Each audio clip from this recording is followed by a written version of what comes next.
What is up, you guys? I am ZXRyuu, and I am back with more Spyro the Dragon Reignited Trilogy. Um, let's see. So I did some testing to hopefully fix some issues with the stream. I lowered the frame rate from 60 frames a second to 30 frames a second for this run, or just for today, since that is the native resolution of the game. After checking with a video from Digital Foundry, John Lenneman kind of points out the resolution is 2560 by 1440, and it runs at 30 frames a second. And it looks like what has slowdown in the game, but it actually is just bad frame pacing is what it is. So the frames aren't kind of split up evenly, and so it's just kind of all over the place. And so as a result, the game looks kind of juddery at times. And so I want to I'll need to kind of check the stream that the recording and stream and stuff that I'm doing here to see if everything kind of holds stable, because just this capture card that I'm using doesn't go down to 30 frames a second. It only allows for 60. So what I've done is I've set the resolution for the game output to be I set the output for the game to be 60 frames a second on the capture card, but then I've just encapsulated it inside 30 frames a second for the recording window. So I'm hoping that will kind of take care of that whole thing where it still looks smooth and we're playing at the correct resolution and frame speed and everything.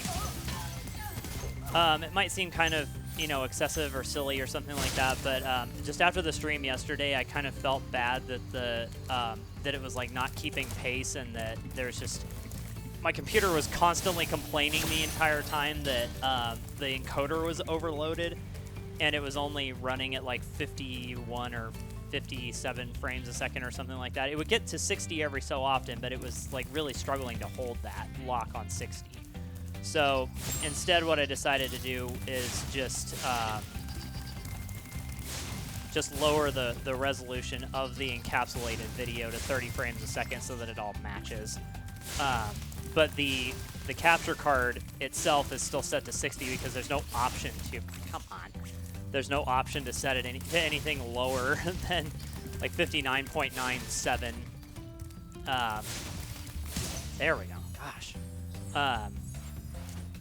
So, kind of, just like I said last time when I was playing this game, and also just kind of yesterday when I was streaming, I think I'm becoming more and more of like an audio and video file, like somebody that wants to, represent. I want the games and stuff to be represented accurately, and I don't know, it's just always been my passion to kind of like run things in the way that they were meant to be run. So like try and run things on original hardware, play the games on the original console, not emulate them if I absolutely have to. I mean, I've done emulation in the past just because there was no alternative. Like either my hardware was broken or it was out for repair, or it just like wasn't possible otherwise to do some stuff.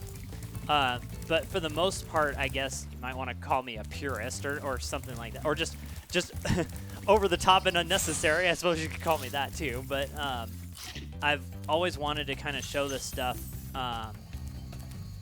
in an accurate way and stuff that's kind of representation of how it was originally. And it may not always be reference quality, because reference quality is kind of relative, and I guess I'll get into that here in a minute. When you see arrows like these, you can charge along with them to begin a supercharge. Supercharge? Excellent! Go ahead, try it.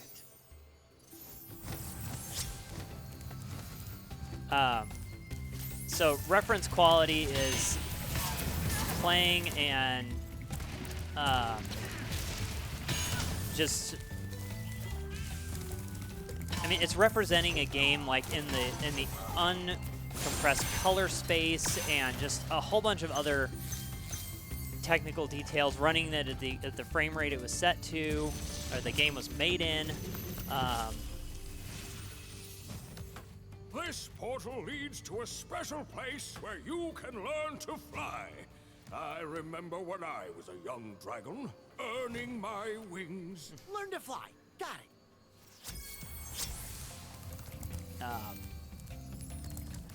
So it just doing something that's reference quality is just kind of a way of saying that it's represented in, you know, the data rates, the color space, the resolution, the frame rate, all of that stuff is all represented as it appears in the game, so that it's all like uncompressed and just as true as it can be to what the original output is.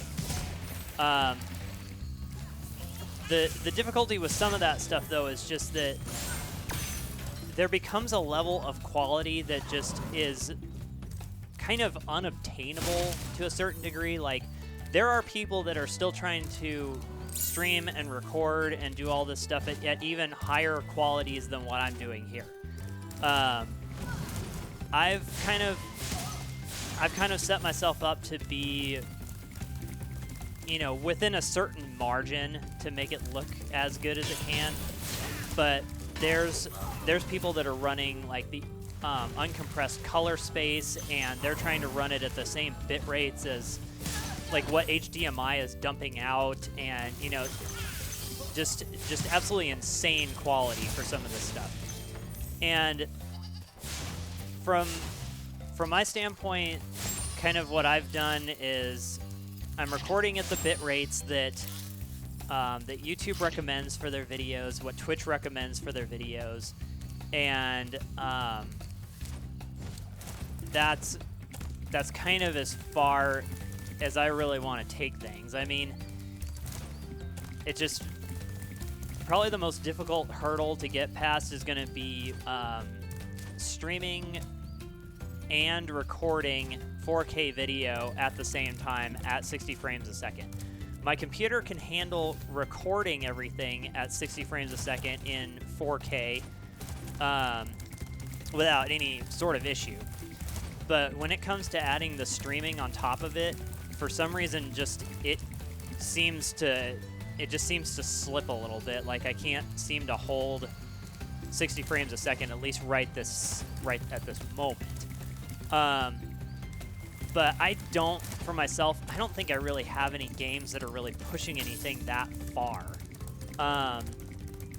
So I kind of say that I've like completed, you know, my whole journey of like getting this whole thing set up and running for like the games that I have, that I could represent them as close as possible to what's being displayed here with my capture cards and just equipment that I have. So,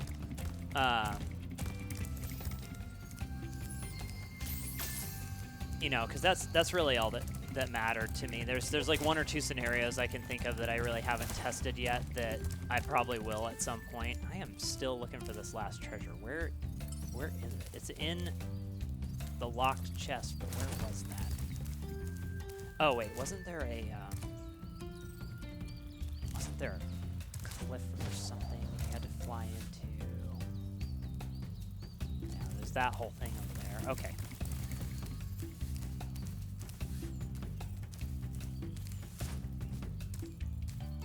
Can't remember if this is the way to get over there, though.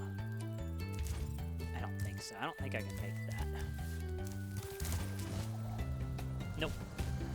Let's just save ourselves the trouble. You know, even though I played this game a few years ago, I'm still kind of spotty on remembering where stuff is, so I apologize. I'm kind of running around and rambling a little bit. So, oh, here's the cave I was talking about. Uh-oh. Ow. How did I miss that? I guess I jumped and started gliding when I wasn't high enough.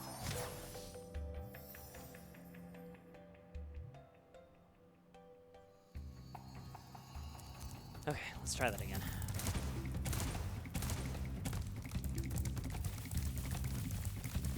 So, and you know, I know there's a group of people out there that care about this kind of representation of the game, and I'm gonna miss it again.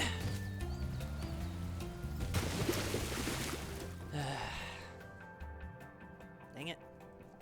This is not that hard of a jump. I don't know why I keep missing it.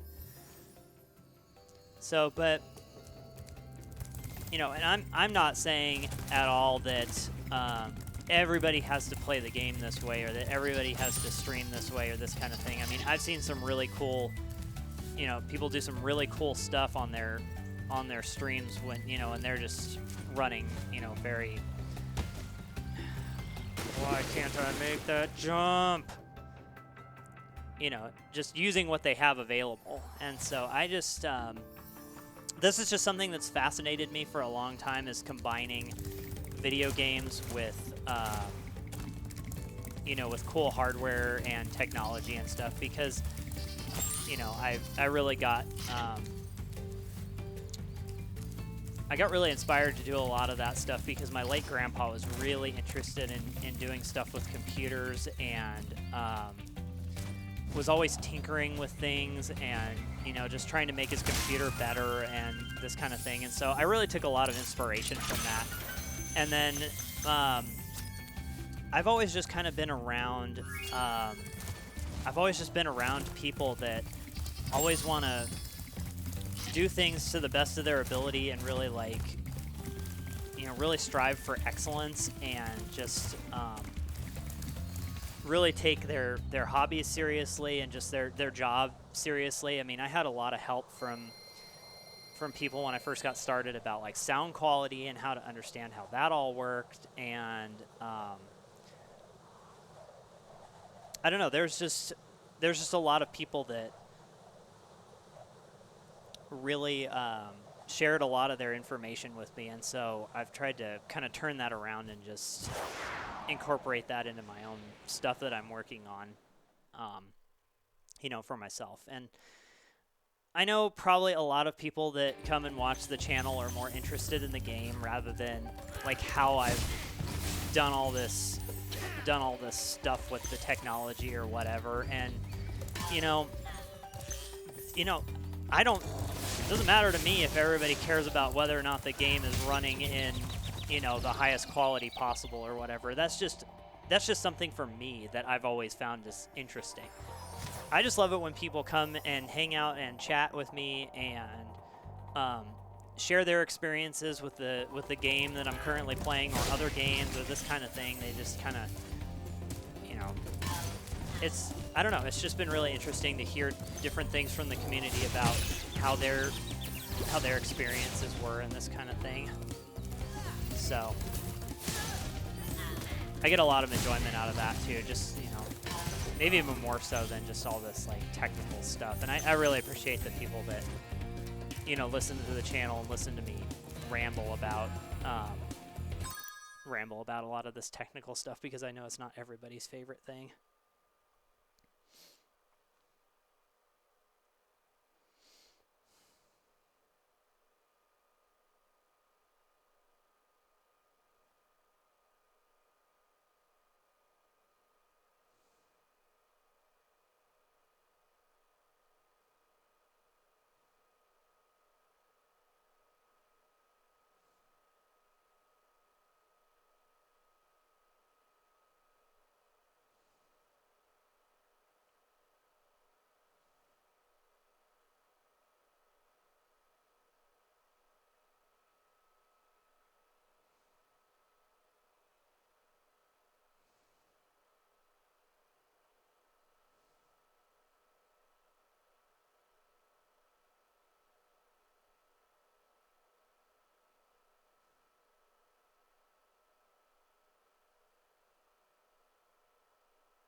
So I oh, read this dragon and then I'll say what I was going to say next. Oh, Spyro, you're not afraid of those big, noisy, gigantic, awful beasts, are you? Of course not. Oh, good. I didn't think so. So, and I just wanted to say again, too, because I mean, I try and say this fairly often just because of how much, or like how important it is to me, but, you know, I really appreciate you guys tuning into the streams and watching the videos on YouTube and commenting and, you know, all the things that you do, because, you know, you're not just a number to me. You're not just a way for me to like grind numbers and looking for a status or this kind of thing. You know, I really appreciate you guys coming and being a part of this because you know, you're not just a number. You're people with real lives and real experiences, and that is what I like most about. That's what I like most about all of this. It's just being able to share something that I like with you, and you be able to share something that you like with me. So I just feel like this is more of just, I don't know. It's just more of a community than a number. You're not a number. You are a real person, and you know, you're not just a way for me to get a status. So that's what I always want the channel to be like, and I always want you guys to feel that way about tuning into the channel and really just that's what you're supporting. Is you're supporting community and just a passion for the things that you like. You're not just a number. So thank you. From the bottom of my heart, thank you for being a part of, you know, thank you for being a part of my life. And even though we may never meet, I want you to know that I appreciate you being here and being a part of it.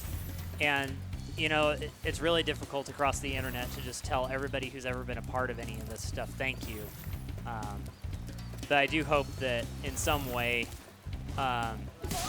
you know, whomever sees these videos will just know that you guys are greatly appreciated, and I am thankful for each and every one of you, and you know, I really hope the best for everyone. Thank you for releasing me.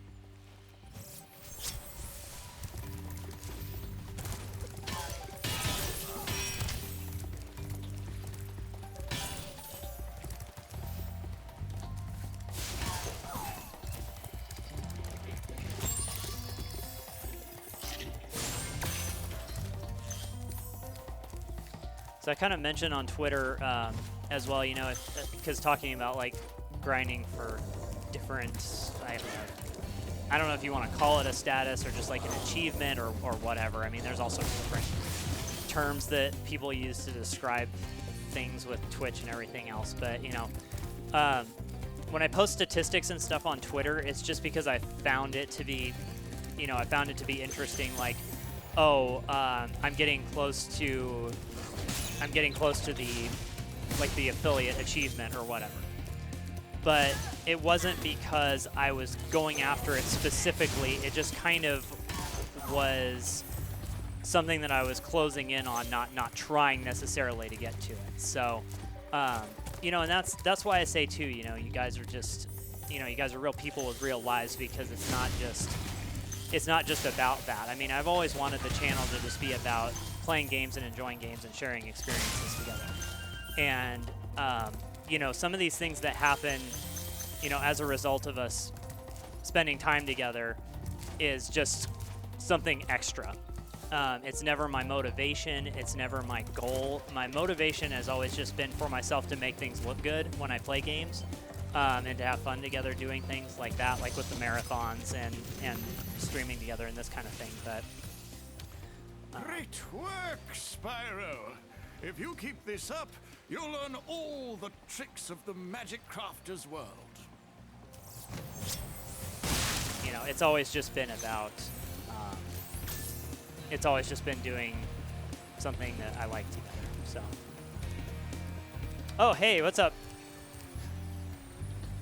Man, I miss you. I miss you, Caleb. It's so good to see you virtually. So, yeah, I was just kind of talking about how things have been going with the channel and just like different things that have happened recently. So, so I'm glad you're here. That's awesome. So we'll play some Spyro. And I'll probably get back to some other games here soon. There's something that John Michael asked about on stream yesterday, so I'll do that some today as well. But I will try to get around to several things since I've got the time and the option. Ah, I missed that flight. How did I miss that? No.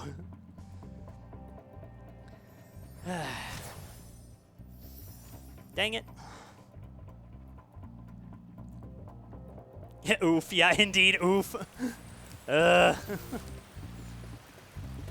a lot of goofy things that have been happening in here that I'm just like, I'm like oof about.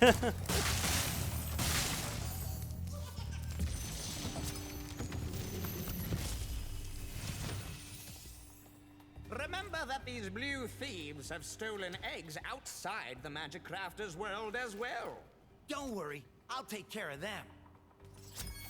Dude, this game is so good. It looks so good. It's just, I don't know. The more I play it and the more I just like look around all the stages, I am just super impressed with how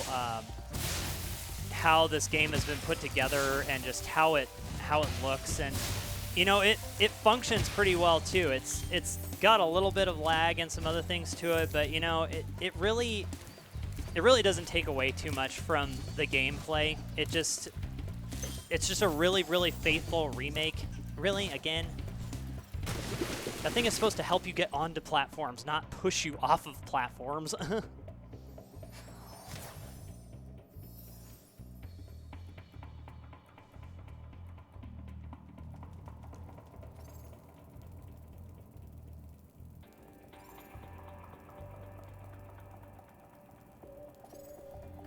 All right, let's see here.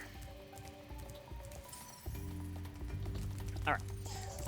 One of the things that's interesting too that this game added is it added some like quality of life improvements as well. So you get kind of the ability to have sparks point you to the nearest treasure right from the start. You don't have to go all the way to Spyro 3 to get that functionality. You get that right from the start. So a lot of the stuff that they've kind of included, they just included a lot of quality of life improvements. But yeah, this game just looks absolutely fantastic. I mean, that's probably the biggest wow factor about this game is just how pretty it is.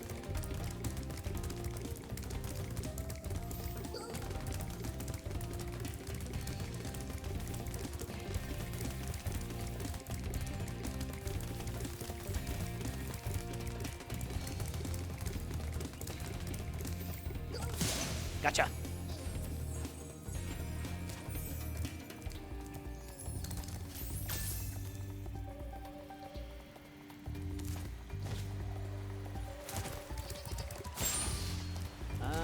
Let's see here. What else is left to get? Did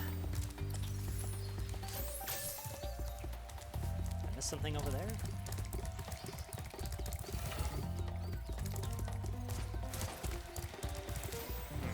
What have I missed?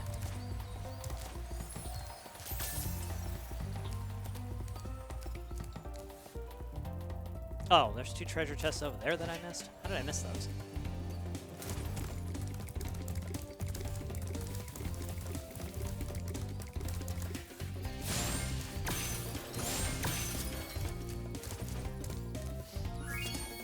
Okay, there we go. Almost done. Okay, so let's go ahead and exit it because I don't want to go all the way around just to get back to the normal warp point. You can just warp out whenever. The only thing that's kind of that's mainly different is like, you know, there's a lot more data to load in and out at the loading transitions or whatever, so it's a little bit slower than just the normal Spyro game on the PlayStation, but it's pretty stinking close. I don't feel like it breaks up the gameplay too much. I mean, that loading screen is not that bad for how big and how pretty this game is, so.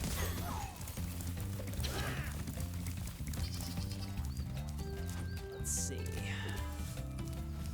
Let's go up here next.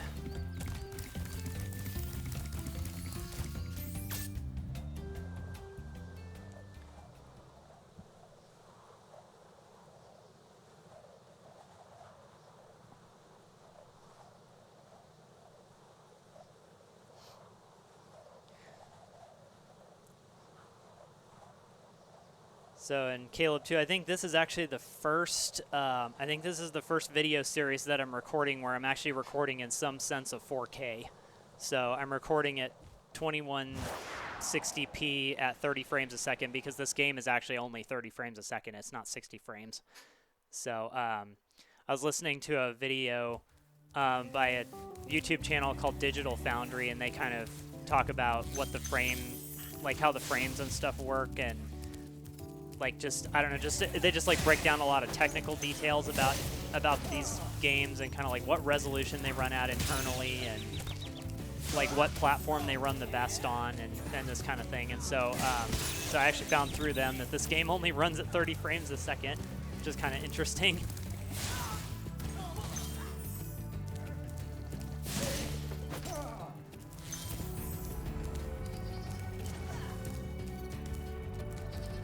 Oh yeah, and something, I think I mentioned this yesterday as well, but you can play the classical music in here as well, like the original music from Spyro 1. You don't actually have to listen to or just any of the games. You don't have to listen to the Reignited music. You can just listen to the original music that Stuart Copeland wrote.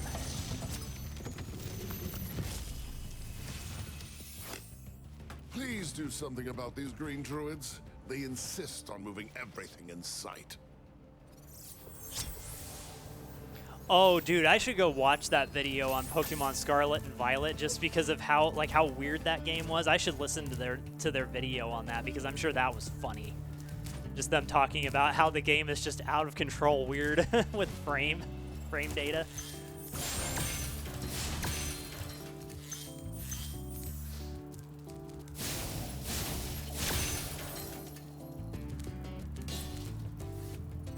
It's very long because there's a ton of problems. Yeah, I bet it is. How long is it? Is it like an hour or something? Like how long are we talking here? Because I think their videos are usually only about like 15 to 20 minutes.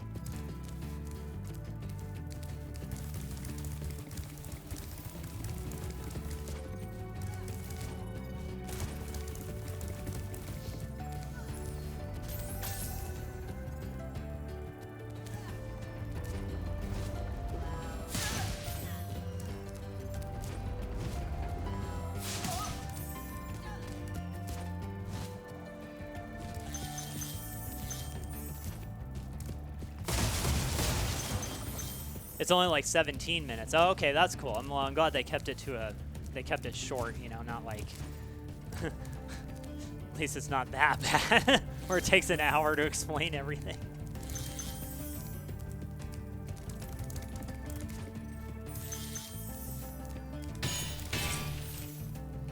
Kind of related to this game too, the Switch port of this game is really interesting from the standpoint that they had to like. I hate those bugs. When I become big and strong like you, I'll squash them all. Until then, remember that supercharge makes you invincible.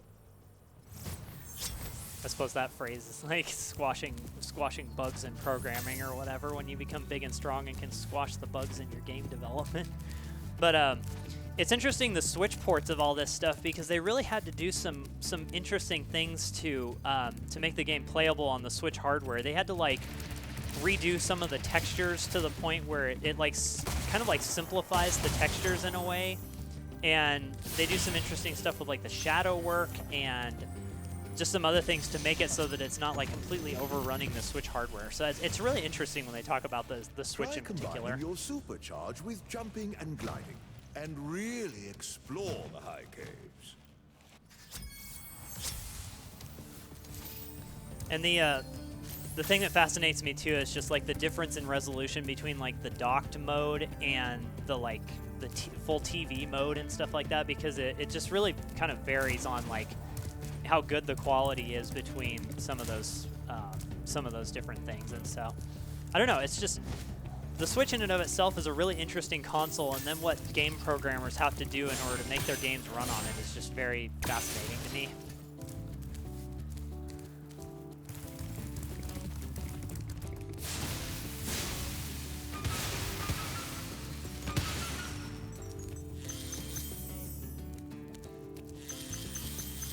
Do you remember if they did a technical analysis of Super Smash Bros. Ultimate or not? I don't think they did actually, but maybe you've seen something. I can't remember, 'cause I don't know if they did anything with Smash Ultimate or not.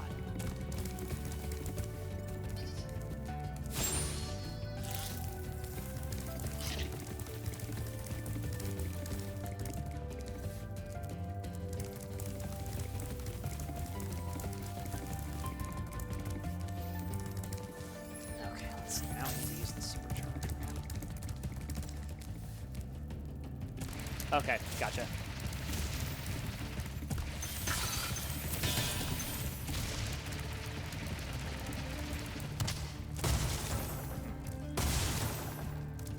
This is not a great place to be in for these bugs. I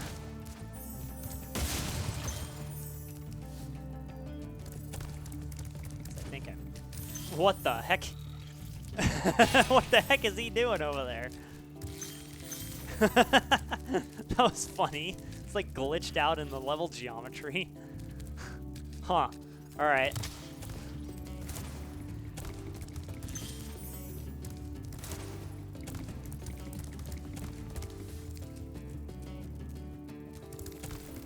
See ya. Let's see here. I need to find the ferry. Yikes. Yeep. Hey, you stay over there. I'll be back to deal with you shortly. Because honestly, the reason why I asked is I'd really like to hear Digital Foundry's take on the buffering system in Smash Ultimate. Is that the bug you need to bounce off in a parallel universe to get half a press speed run? I don't know. I don't know if it is or not.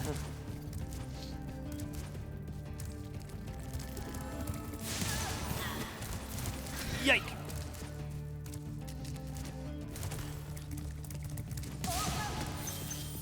Oh, there was speaking of speedrun of this game too, there's a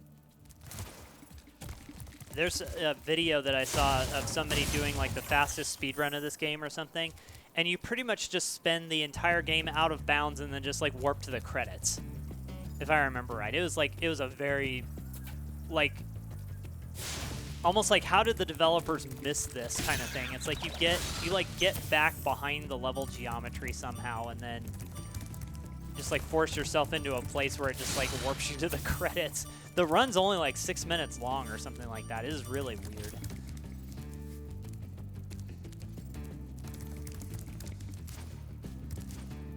And also on top of that, the speedrunners just blow me away with the stuff that they find. Like, who figures this stuff out? Who was sitting in their room was just like, oh, I wonder if this works. Uh-oh, where am I going?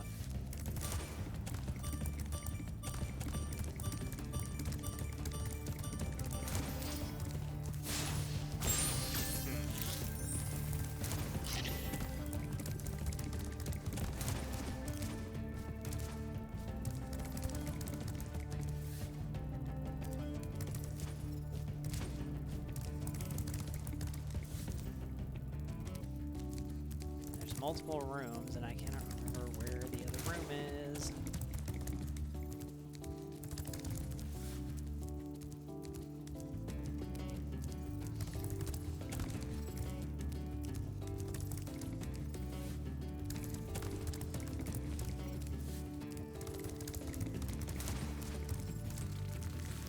Oh, there he is.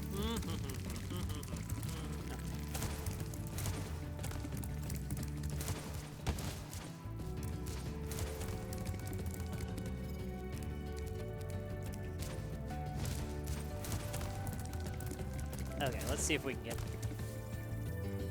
over to him.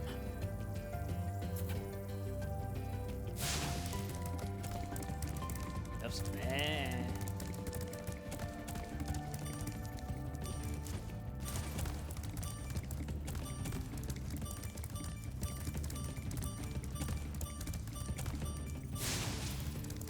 Nope.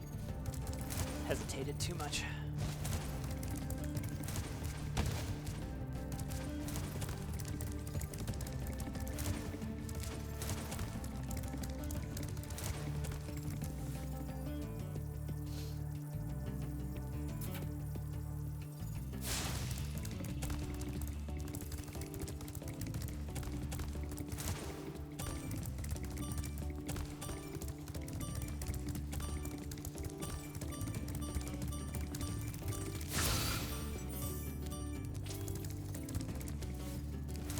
Oh, there's another one. Dang it, I forgot about you.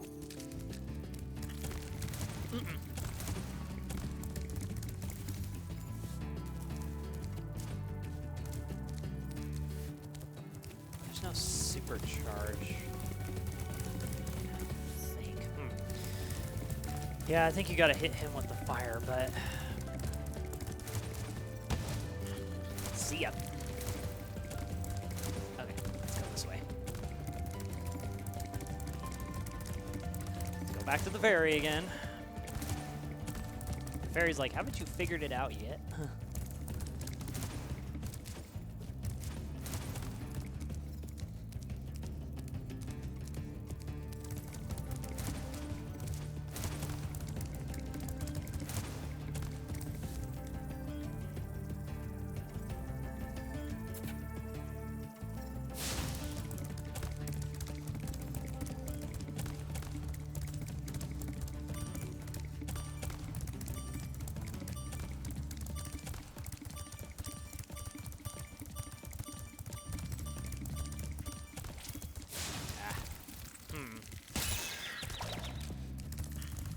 Maybe you have to come at it the other way.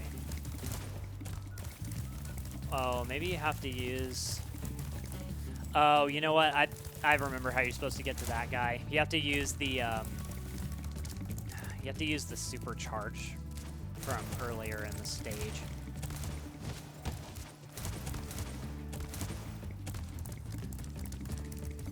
So let's go back up to that supercharge ramp. That's the only way you can have enough time to get down there to hurt those guys.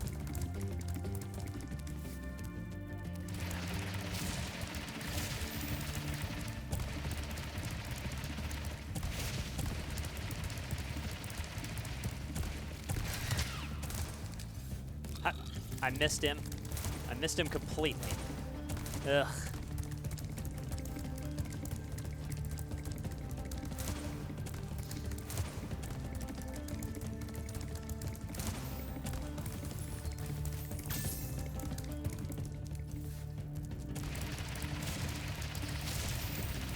Let's go.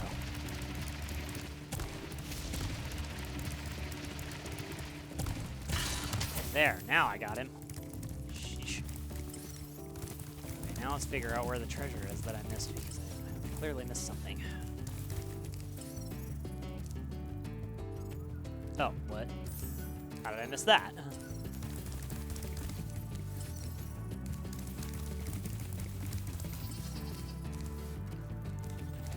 There.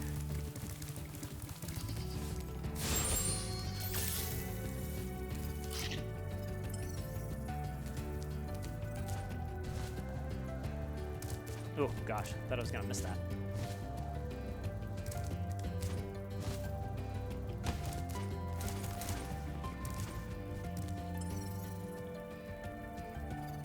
Oh, did I explore all of the...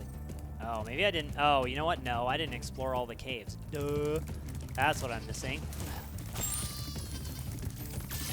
Goodness. I have played this game before, I promise. Here, let's start here.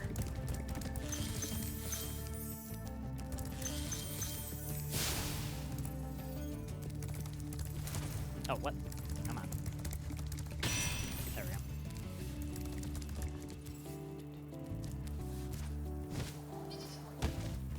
Thank you, fairies. Most of the time I can make that jump, but not today. Another little interesting thing too is they fixed the camera positioning in that specific warp. When the fairies pick you up, it used to turn the camera in all sorts of strange directions. Now it just like faces you backwards so you're ready to go right when you land. And I think that's kind of a nice, like, slight change that wasn't in the original game. So. Why did I do that? I keep thinking I've got the like hover from Spyro 3 and I don't. Dang it.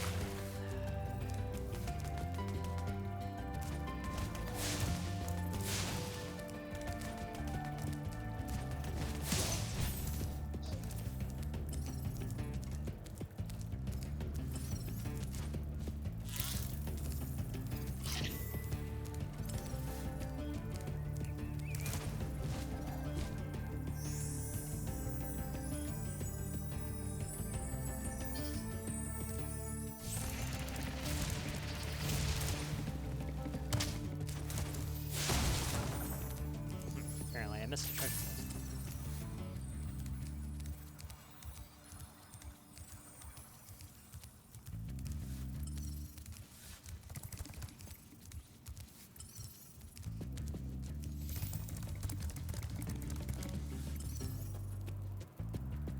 Oh, right.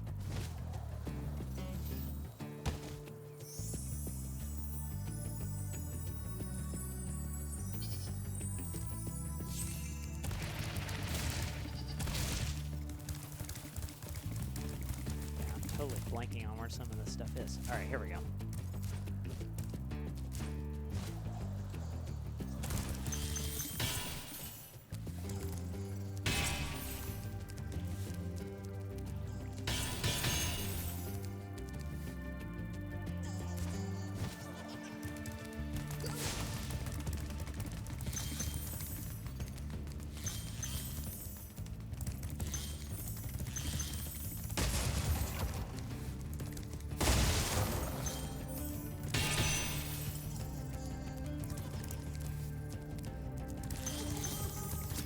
Okay, there we go. There's all the treasure.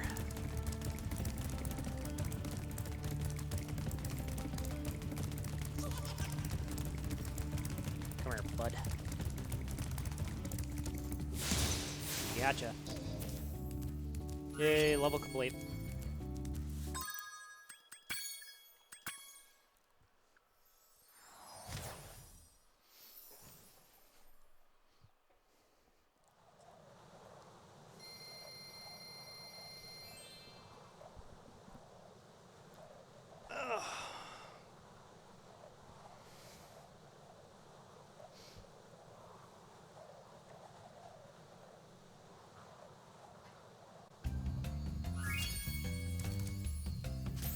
All right. Next stage. Let's go.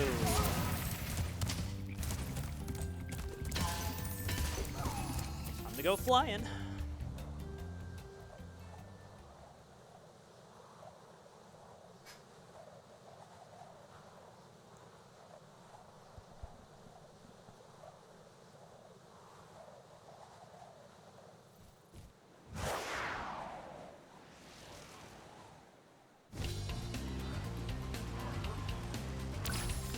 Yeah, these flight levels I feel like look especially cool. I don't know. There's just something about them that they've just done so many cool things with the flight levels just to make them look so good.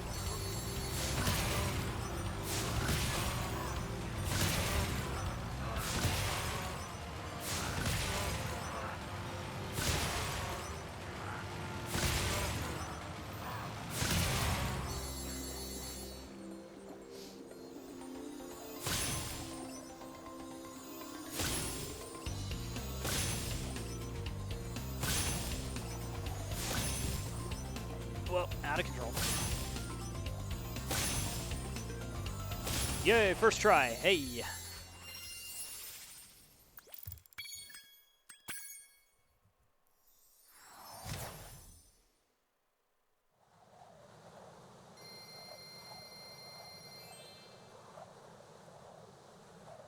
Oh yeah, I forgot you can move Spyro around in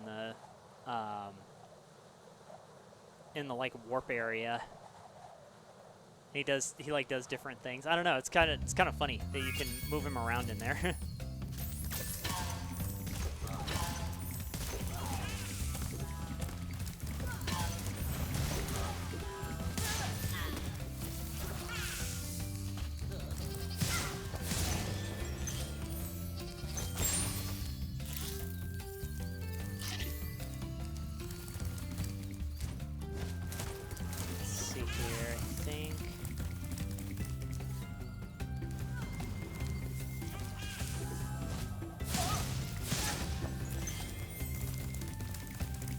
There we go, Wizard Peak.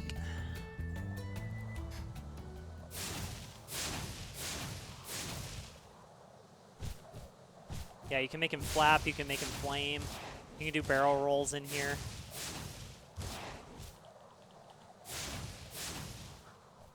Huh, interesting. So it gives you something to fiddle with while the game is loading. That's funny. For the people that can't handle it being too slow to load, you can push buttons and do something else. Here, occupy your time with this.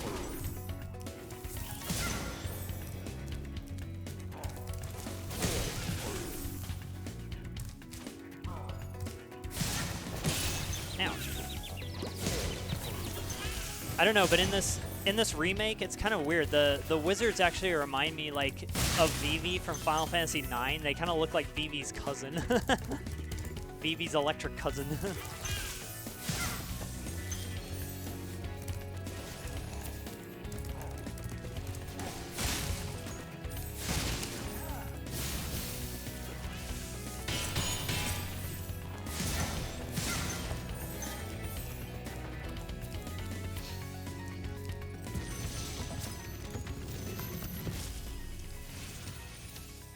Welcome to Wizard Peak. This is my favorite supercharged spot. Use it to bash those wizards. You got it. Bash, bash.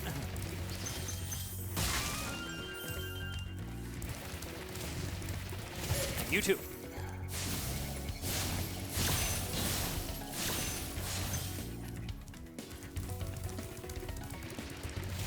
Oh look, more wizard bowling. Hey! Whoa, the knockback is ridiculous on those guys now. You can shoot them all the way, like, to that whole outside area now. Sheesh.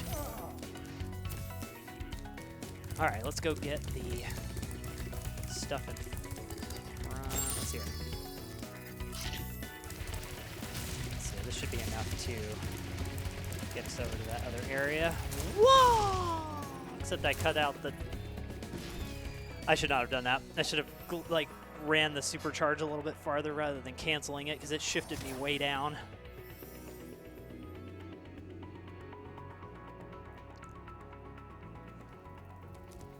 Alright, let's try that again.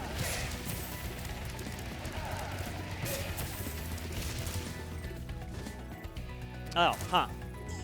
I think I need to go back up to the very top of the hill and try that again.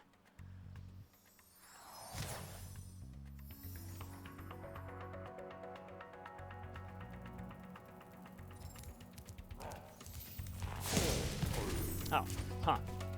I don't know how I missed that guy. Interesting.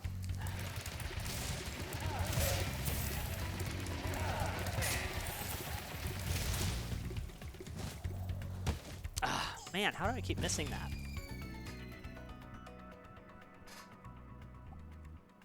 Didn't think that jump was that hard to make.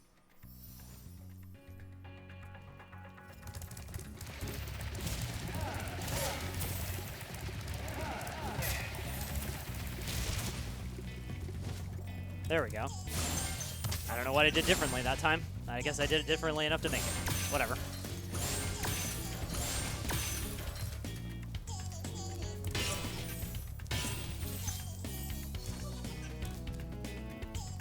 Sorry, you goofball. That guy's just playing with death back there, just sitting on the edge. In the remake, though, this platform, or like this ledge to get back behind there, is a lot less forgiving than it is in the vanilla game. In the vanilla game, you can just you can walk around there pretty easily, but here it's just like you barely have enough room to walk around.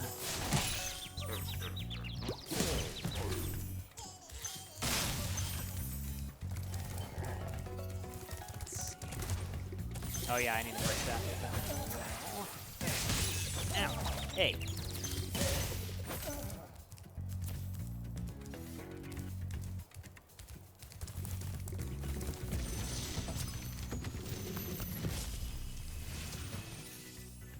Well done, Spyro. Thank you for releasing me.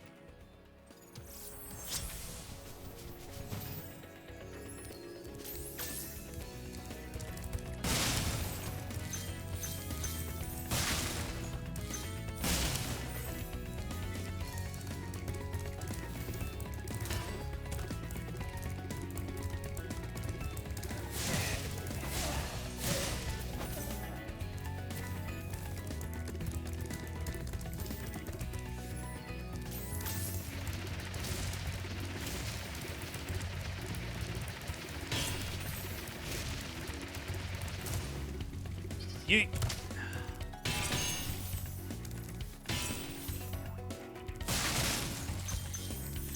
Okay, let's play with death again. Okay.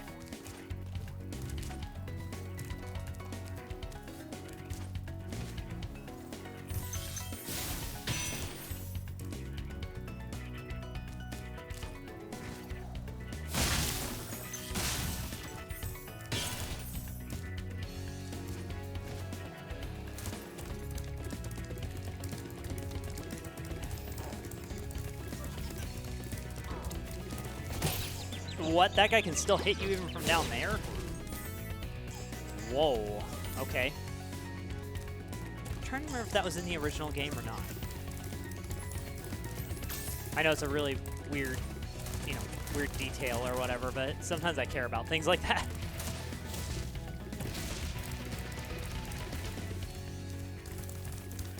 Oh, where are the sheepies? Hello, sheepy.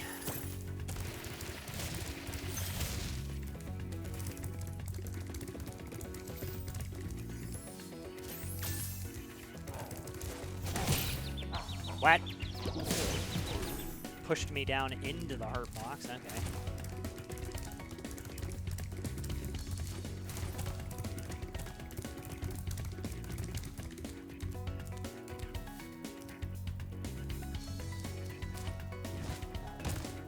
Forgot to go over here when I first started the stage.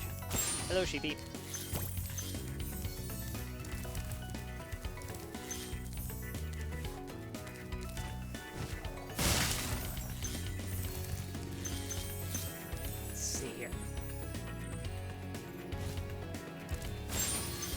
And the sheep was eating the grass? Wow. Just the attention to detail in this remake is just, I don't know, it's just insane how much detail they've put into this. You think with the amount of detail they put into this game, you would think it would have been made by Square.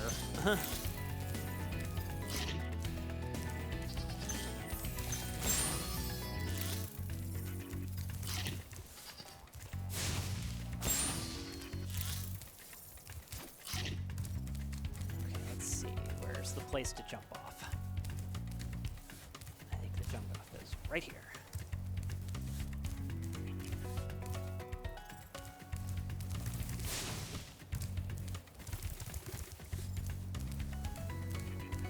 Oh wait.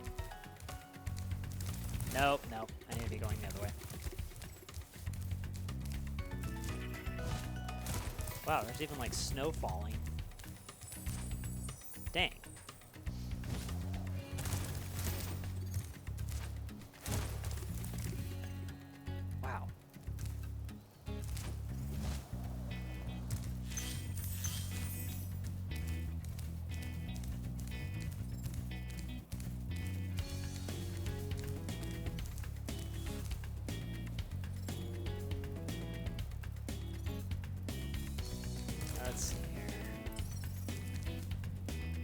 Ah, here it is. Here's the next area.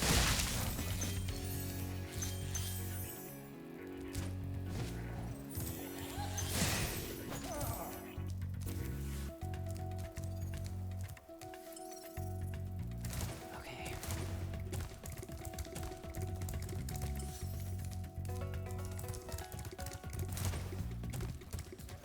Oh, there's that guy too. Yeah, I forgot. Okay. Guess I need to go back around again because I forgot about him. You have to go to another area to get that enemy.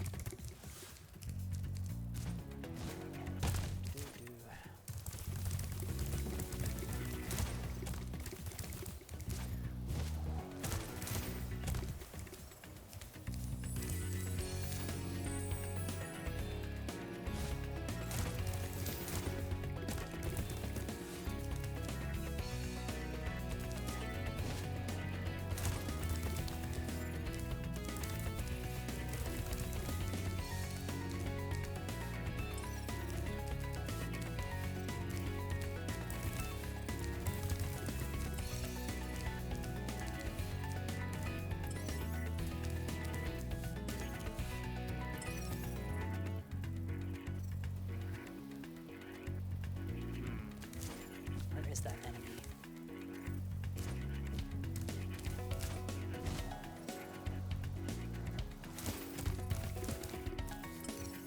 Maybe going backwards, I'm not sure. Yeah.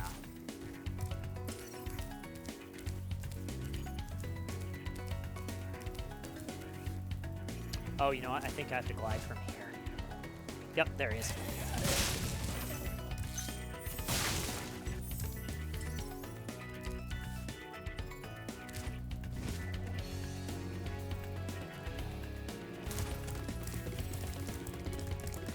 So I guess, Caleb, what Final Fantasy are you looking forward to revisiting the most? And then I guess which one are you not wanting to revisit at all? I know you said 3 was a giant mess.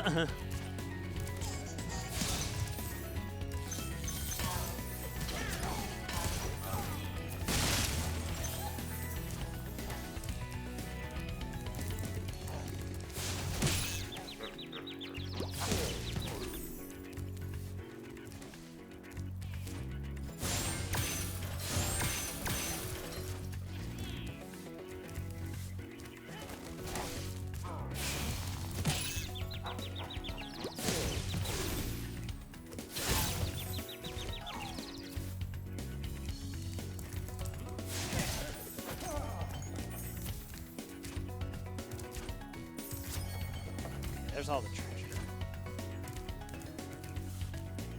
And this guy should be the last dragon. This guy tells you about the flight level in the first world. Listen carefully, Spyro. There's a secret area in the artisan's home world near the waterfall. Try jumping on the stones there. Artisan's homeworld? Waterfall. Sounds good.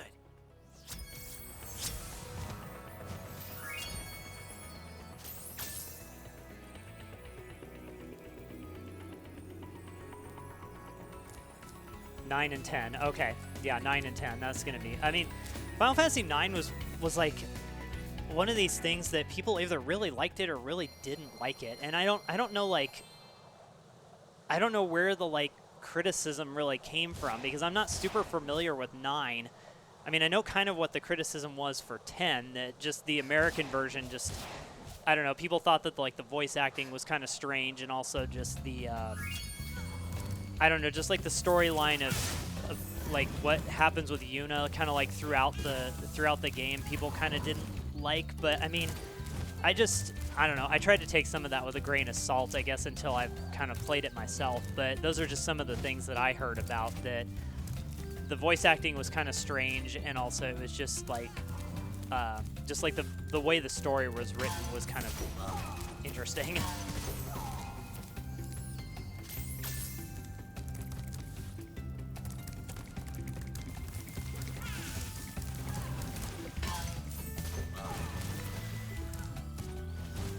Need sheep. Need sheep badly. Layer 1 needs sheep badly.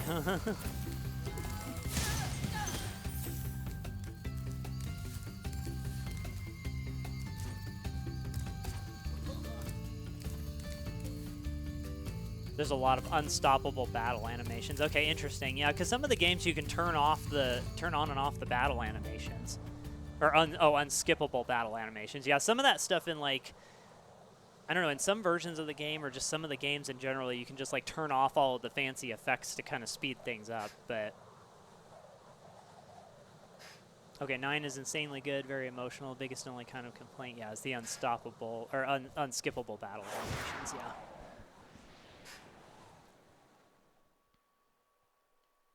Yeah, I know 9 is kind of has always been kind of one of your favorites.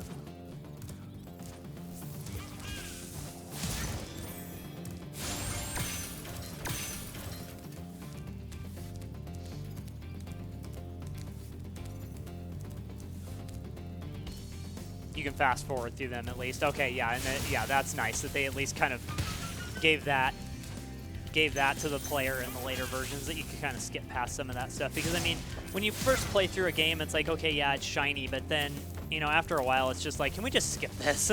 I've seen it a million times now. I felt like that was some of the battle animations in Final Fantasy VII for the PS1. It just after a while, like when you use the Knights of the Round summon and the Bahamut Zero summon, it just gets very old very fast. I mean, yeah, it looks shiny right at first, but after a while, it's just like, man, this takes up like 2 minutes just to run the whole animation every single time, and you use it a lot. I mean, I remember the final battle against Sephiroth. I mean, I pretty much just spammed the Knights of the Round the entire time, and it just made the battle take even longer. Because I went through and did all of the get the black chocobo, get the gold chocobo, do all of the stuff to get the Knights of the Round, and oh my gosh, what a nightmare. Ugh. I don't ever want to do that again.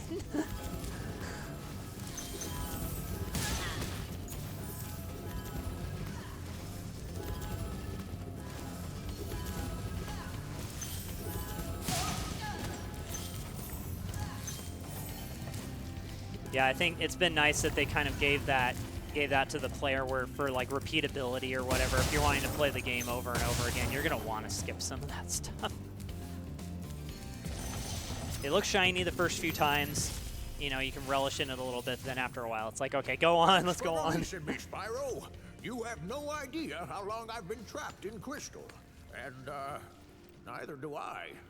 Who are you again? I'm out of here.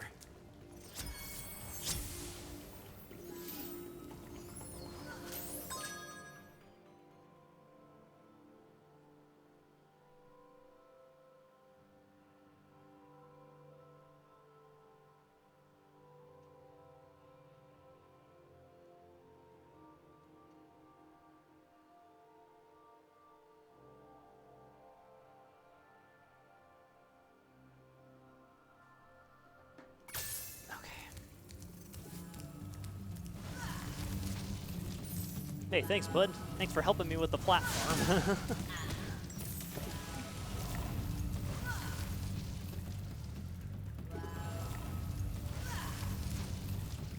Yeet. What the heck? How did I miss that jump? Uh-oh, is there a way to get out of here? I don't think so. I don't know why that isn't just like instant death.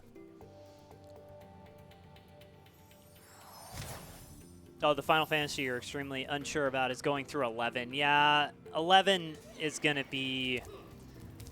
I don't know. 11 was really based around just like MMO and just, you know, wanting to, you know, it was made to be played in groups, and, you know, it was just a very, very sharp turn from the typical Final Fantasy model. And so, yeah, that kind of makes sense to me too, that that would be one of the ones to be kind of unsure about, because I don't even know how 11 is now, since like the PlayStation 2 kind of required like the network adapter and a whole bunch of other stuff in order to just play it. And so I'm like, I don't even know what it's like to play it now without all the online stuff. So I mean, I think there is a story mode, but I don't know anything about it really. 11 to me is kind of like a black box. I just don't know what the heck's gone on with it or whatever happened with it. So same with 14. 14 to me is a black box.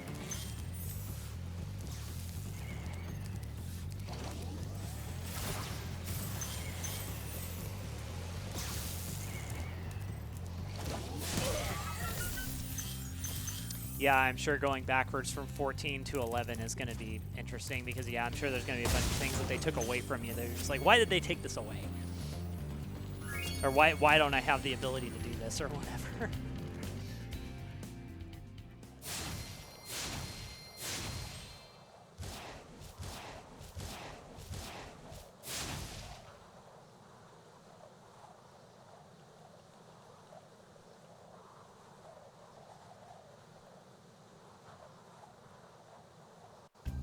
Oh, yeah, really? I didn't know that they actually still had servers online for it. I actually thought they shut it down in lieu of 14. That's kind of interesting. I wonder if they're still making money on that. Actually, probably since they've already put in the work, any players that they get to it, they're probably still making a little bit of money off of it. So it might be in their best interest to keep it going because probably the server cost just probably isn't that high to kind of keep it going since they've got a whole bunch of other servers as well. So it's probably not as big of a deal as it sounds. Thank you, Spyro, for recovering so many of our dragon eggs. Hop aboard for the Beastmaker's world if you're ready. Would you like to go? Okay, the Beastmaker's world is probably my least favorite in this game. I don't know, just a lot of the stages in the Beastmaker's world just don't really appeal to me for some reason. They just, I don't know, there's just something about this world I don't really like. And I'm not really sure like what to put my finger on to say why I don't like it. I know that there's a lot of like really challenging stages in it, but I don't know, maybe just some of the level design or just, I don't know, there's just something about it I'm just not a big fan of. Maybe this version will change my mind. Wow, it already looks crazy. Dang, it looks like a straight up swamp now, not just like water, like murky looking water. Wow, that's insane.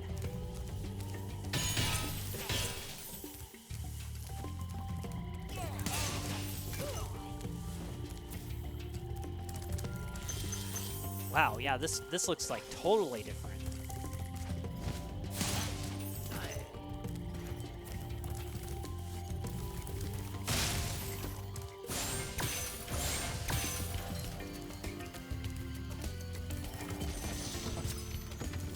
Bruno. Nasty Nork is turning our swamp into an electrified junk heap. And it used to be so beautiful. I'm sure it was. It's interesting how Spyro reacts in this version based on the original, because on the original he's just like, I'm sure it was. Like, but this is a lot, like his reaction there's a lot more subtle of like, I don't want to offend you, but you know, it's like still looks kind of like I wouldn't live here. I don't know, it's just kind of interesting. So they're still doing periodic updates to 11, no new content. They still do bug fixes. Oh, that's good. I'm glad. That to me is almost more important sometimes than adding new story content, is that they fix problems with the game.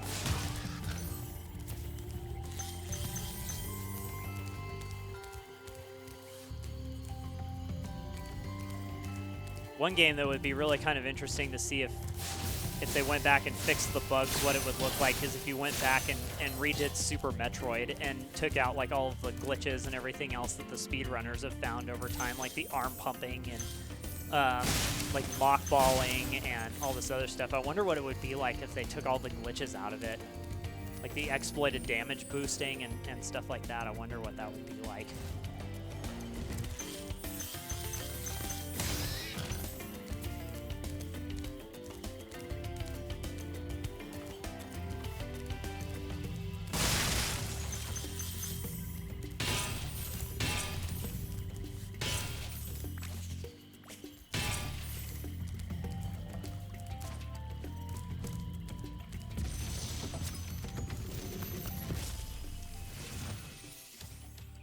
Spyro, it's great to see you, but I gotta go. It's rumored that the developers of Metroid Dread are making a new Metroid.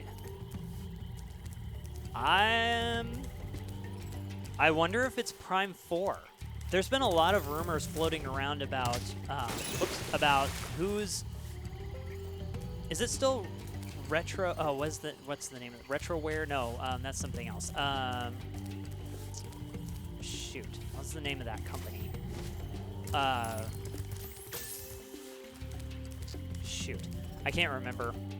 Rumors say it's a new 2D Metroid. Retro Studios, thank you. Yeah, I'm trying to remember. Are they still on plan to work on Metroid Prime 4? Is that still being worked on?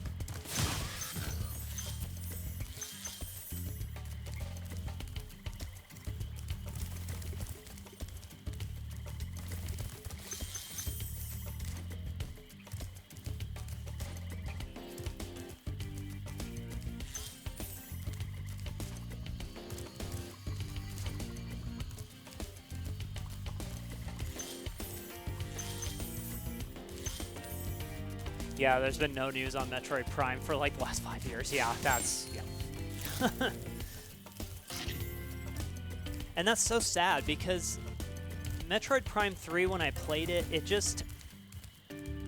I liked what I played of it, but I didn't ever finish it because I felt like the controls were like getting in the way of me having fun with the game. I don't know, it was weird. I need to probably go back and revisit that with the Wii Motion Plus, because I didn't have the Wii Motion Plus when I first played Prime 3 Corruption, and I just felt like the controls were just messing me up, and it was just hard to have fun in the game for some reason. I think that's really why I stopped.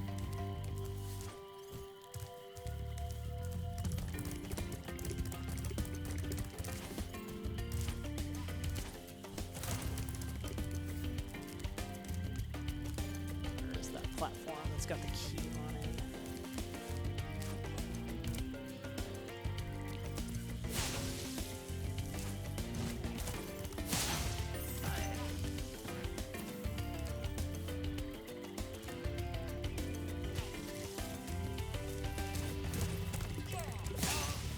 Oh, you think the trilogy one works better, but you aren't sure? Okay. Yeah, I kind of wonder if they went back to take care of some of that. Oh, the Metroid Prime trilogy actually is, since it's a dual layer disc, kind of like Super Smash Bros. If your Wii is like not quite up to par, that's one of those games that's gonna freak out a little bit. So there weren't too many dual layer discs, but that was one of them.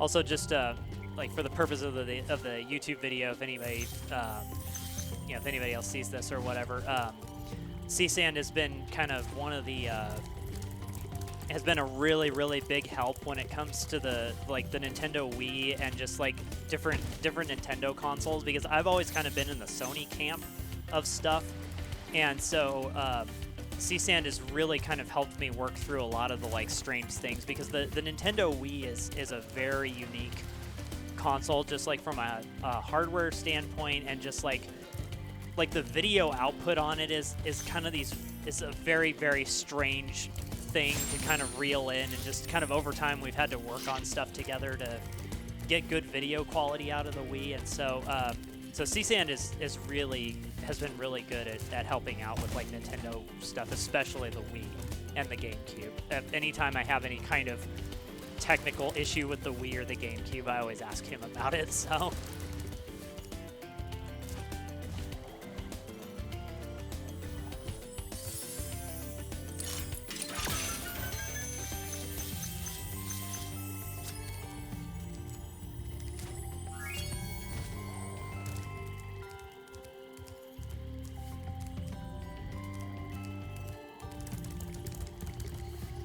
Okay, I guess let's go ahead and do the boss since we're just right here.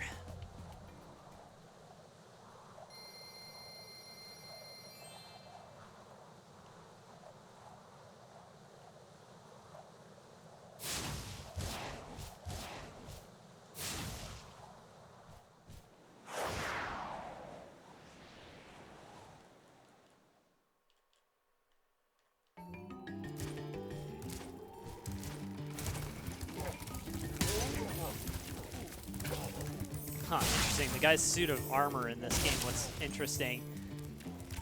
Because before, well, I guess it is still kind of like a bucket on their head, because in the original game it was just kind of like, where did you find this to put this armor together?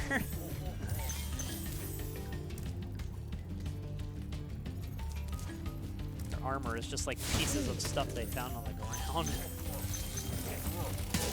Oh, I better go get that treasure. Okay, there we go. Again, one of the things that's really nice about the HD remake here is they've, if an enemy flies off of a ledge, in the old game, wherever they flew off the ledge, that's where the treasure would sit. And so you kind of had to follow them off the platform, or like kind of follow them to the place where the treasure fell off in order to, follow them to where the enemy fell off so that you could get the treasure right there on the edge. But in this game, if an enemy falls off the edge, the treasure just gets immediately snapped to you, which is a big help.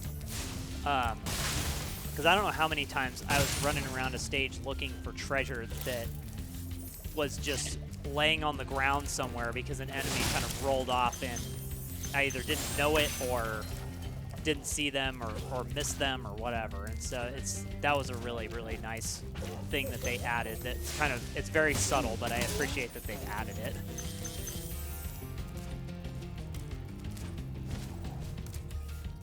Man, there's just like, dang, there's even like clouds moving in the sky. Man.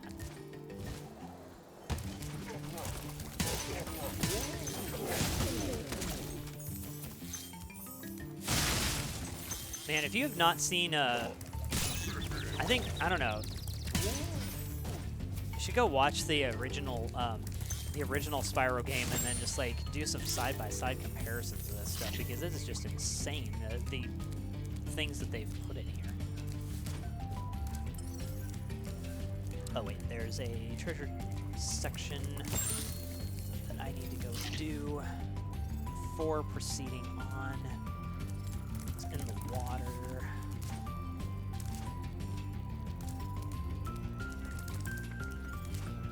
Oh, C-San, since you're here too, I will go ahead and just mention. I mentioned on the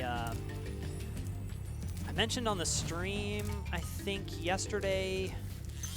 I think I mentioned this on the stream, and I also put this in a couple of Discord servers. I actually didn't put it in ours, oddly enough, but I've now kind of completed all of the stuff that I needed to make it so that at some point in time, if this ever works out again, I know it's probably going to be more difficult now that I've moved, but I now have all the equipment and everything needed that we could do a 4-player race, and everybody can have their own headphone mix and game mix and commentary mix and stuff, because I got a headphone amplifier that can handle all that stuff. And so now I can run, and also my computer can handle running 4 1080p streams all at the same time to a scene, so that we could do a 4-player race in 4K at 60 frames a second now. So, and I kind of mentioned on the stream that that race that you and Fire did with Sonic Generations was really the it really just kind of inspired me to keep building up our like streaming rig and recording rig and stuff. And when we did the Smash Bros Marathon, that was kind of like another step in that direction. And so now I've kind of gone through and worked on all of that stuff and got it all to work now. So Metalhead is all charged up to meet you. Attacking the power pole should disrupt his power supply. But yeah, that race of Sonic Generation, or I guess those 2 races of Sonic Generations, and also some of the stuff that the Grey Dragon and I to race when we raced Mega Man X3 really just kind of, I don't know, I look back at those videos a lot and took a lot of inspiration from those to kind of keep going and keep building stuff up. And so, so I just wanted to thank you for that since you're here. I wanted to thank you personally for that. Just being that inspiration, and I need to tell Jonah that also. So I just haven't yet.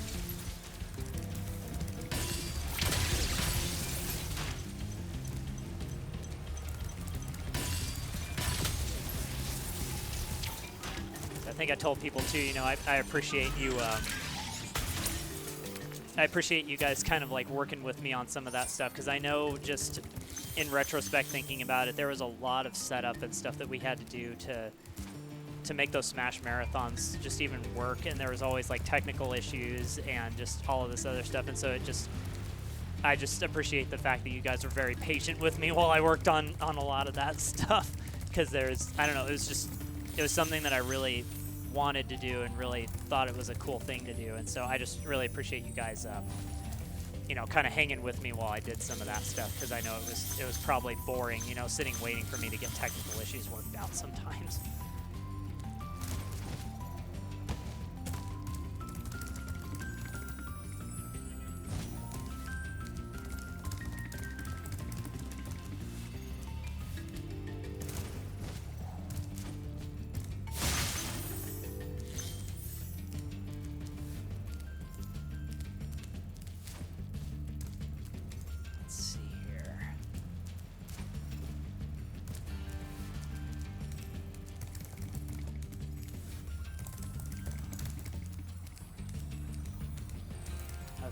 I think that's everything, so let's go back over here. Pick up all this stuff.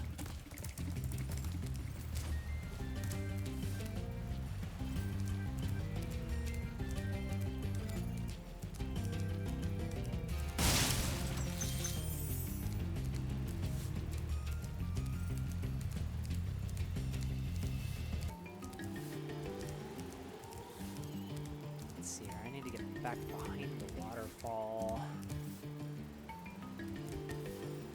Oh yeah, those platforms are over here.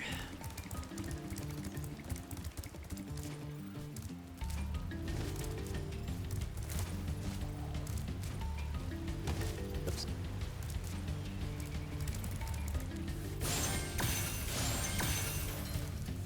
Oh, I didn't get the key? Dang, where was the key? Oh no, the key was back at the first part of the level in that underground area. Darn it.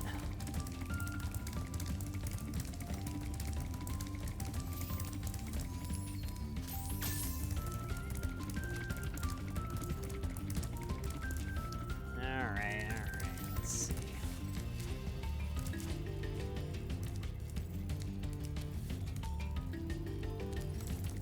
go back over here. This will be a better place to fall down rather than try and fly from one place to the other.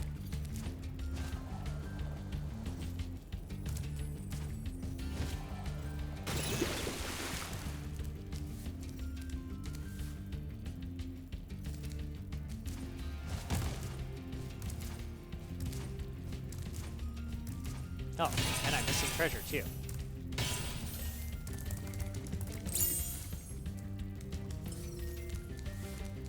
I miss anything else? Yep. What was I even doing in here? I missed so much stuff. Wow.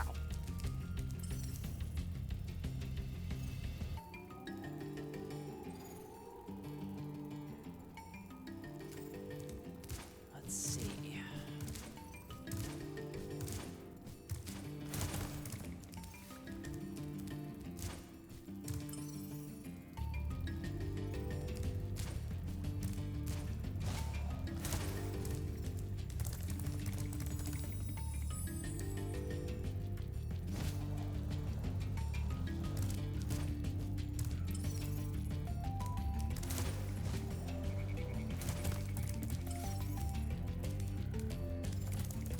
Now that I got the key, I don't think this is gonna give me all the treasure though. I think I'm still missing stuff. Oops. Hey. Yeah, here we go. Some more stuff up here I missed. Because the boss throws enemies at you from up on these platforms, and I guess I forgot to get all the treasure from the enemies. Okay, this should be the last one. This should be the last bit.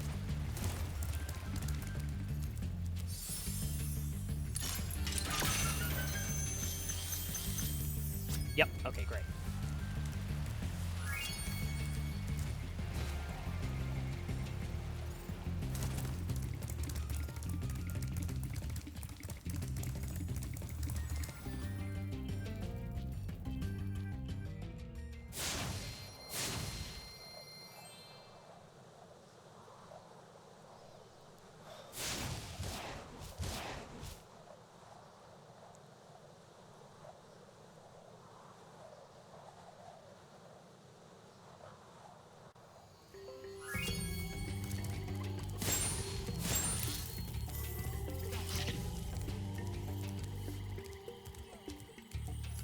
Alright, let's see. Where do we want to go next? I guess let's go back to the first stage. We'll handle treetops later. That's probably my least favorite stage in the game. It's just a lot of... It's just a lot. That stage, it's like my least favorite. Alright. I believe this is the first stage.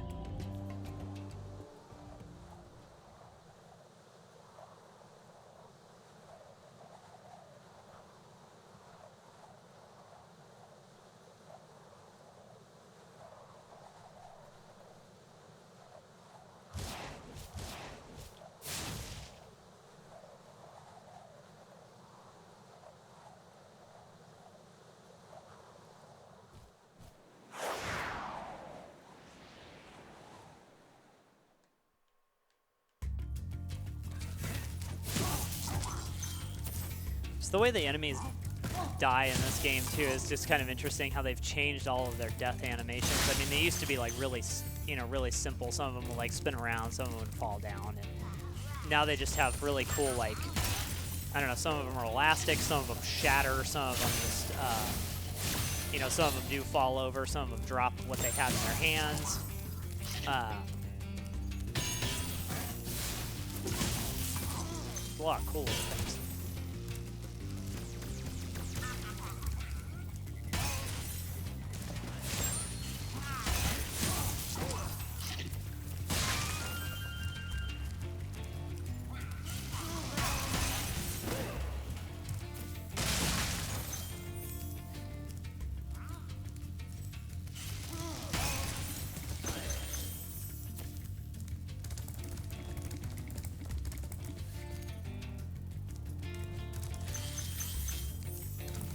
That treasure, so glad I went back to check it.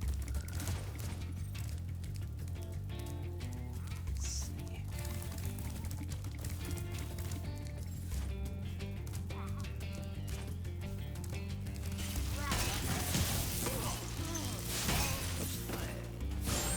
Oopsie.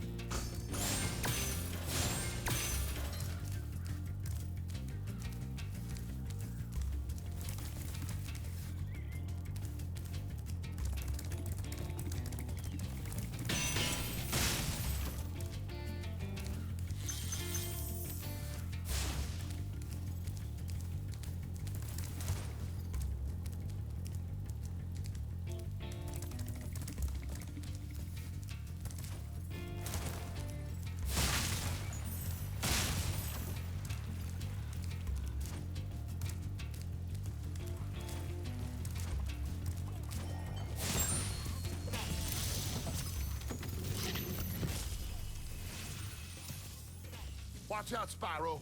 The Norks in these parts have discovered the power of electricity, and it really stings.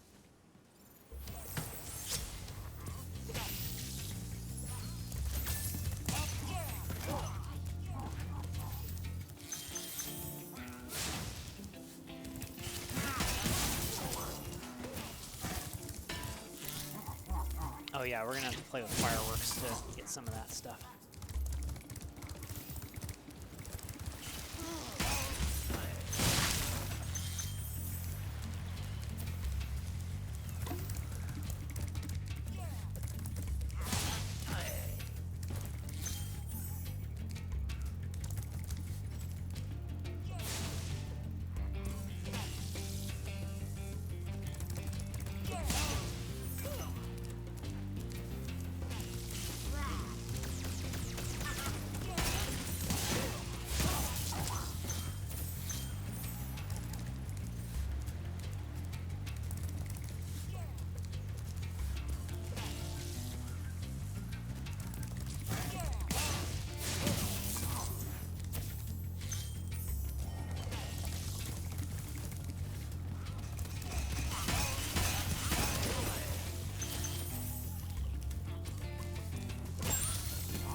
There's so much treasure just scattered around in weird places in this stage. I'm like constantly missing stuff just because it's buried.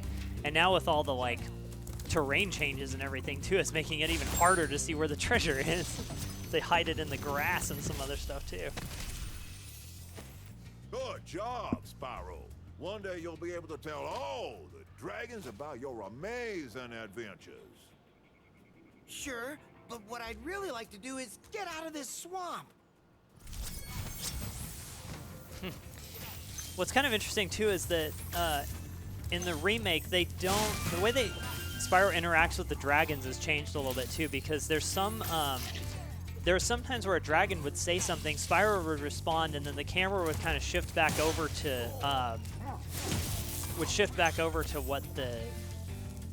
what the dragon was doing or whatever. And so there's some of the reactions that you miss, because when you say you really like to get out of the swamp, that dragon looks kind of like offended almost. He's just like, really, you want to get out of here?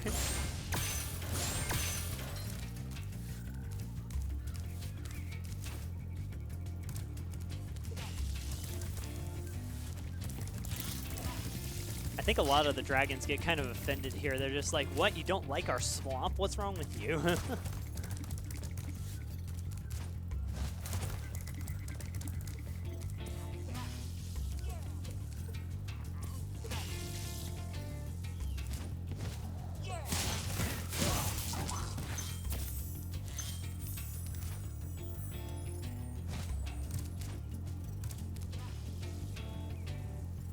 Okay, let's see. Trying to remember the best flight pattern.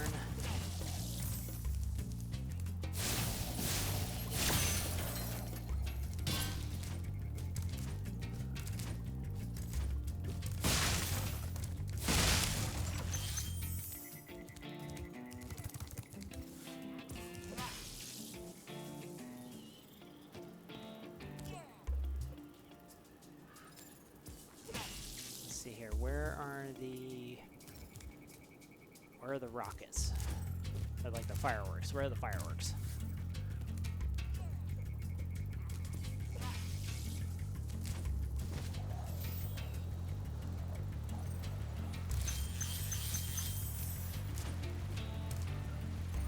Okay, there's some over here.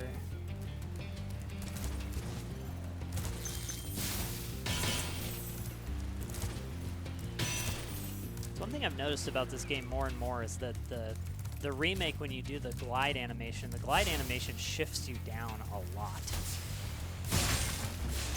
Like if you jump at the top of your jump and then hit X, it kind of like pushes you down a little bit before you start gliding, and that to me is kind of strange.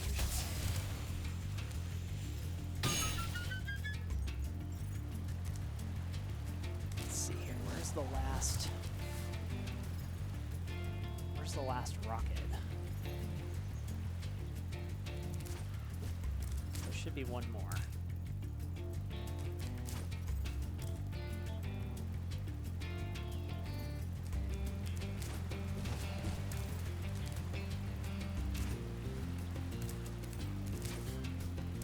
Why don't I see it?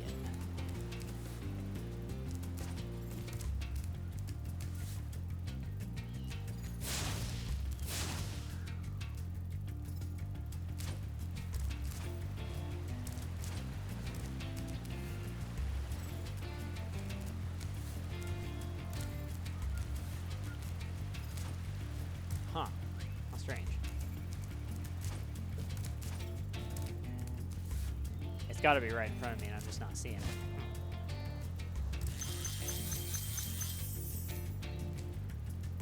Okay.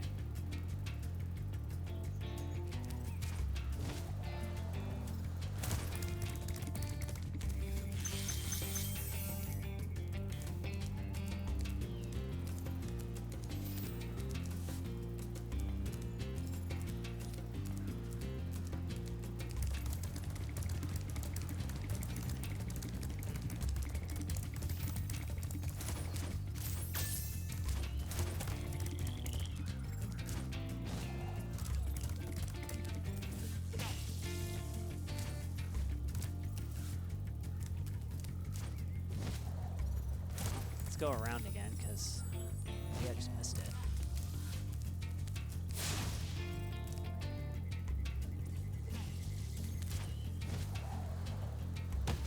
Oops.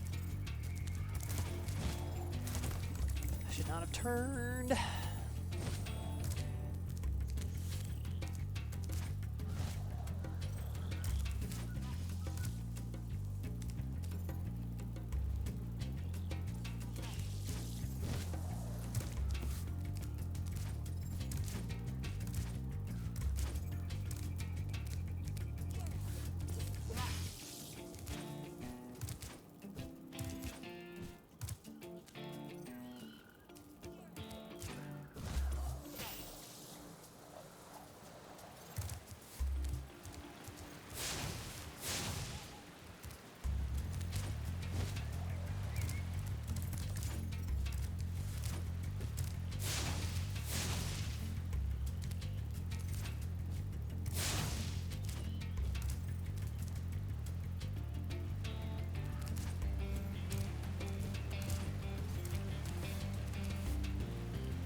Oh, it's just sitting on the ground over here.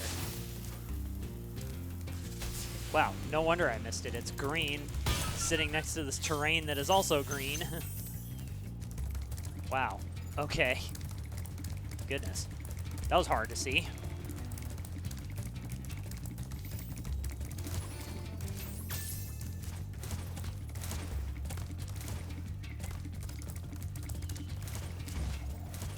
Hello, cat.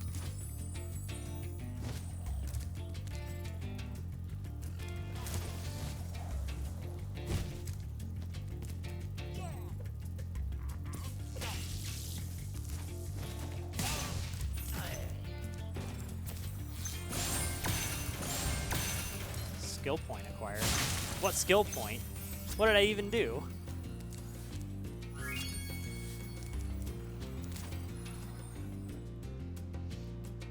I have no idea what I just did. Here, have a thing.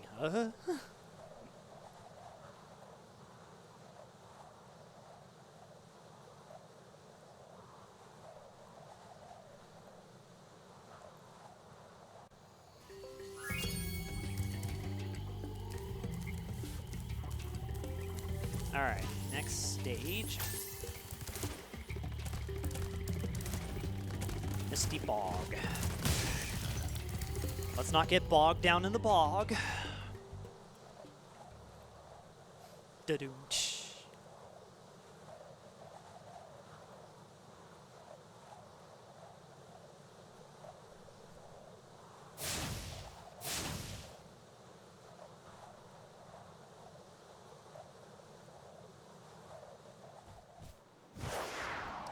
Oh, Caleb, have you played any of the Crash Bandicoot games? I don't know that I actually ever asked you, or I don't remember, or anything. Have you played any of those games?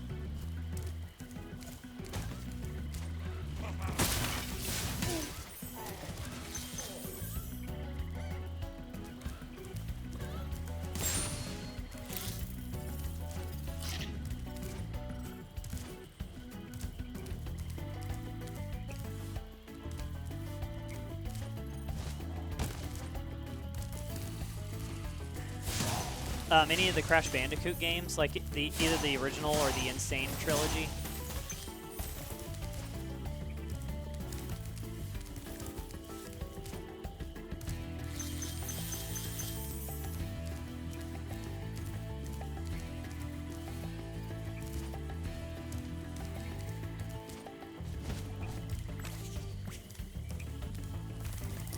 There's some treasure around here, and I'm thinking that I'm going to miss it because I usually do.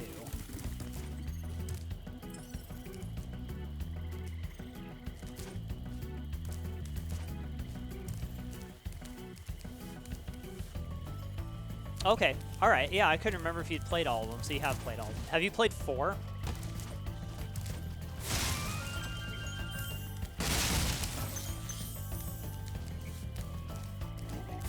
And the frogs. My least favorite enemy in the entire game.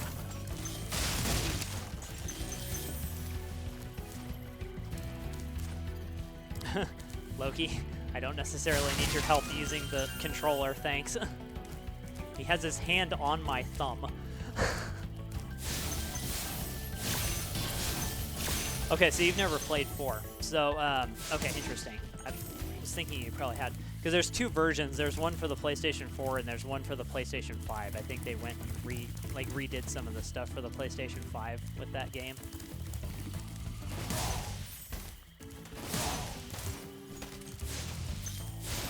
I hate the trees.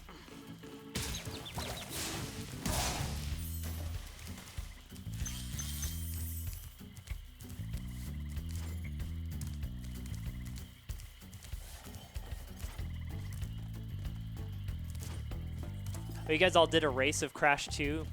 Oh, all gems years ago? Okay, huh. Man, I don't know if I remember you telling me about that or not. Neat. I wish I could have been there to see that. Be on the lookout for attack frogs. They are cold-blooded killers. Attack frogs? And this used to be such a nice swamp.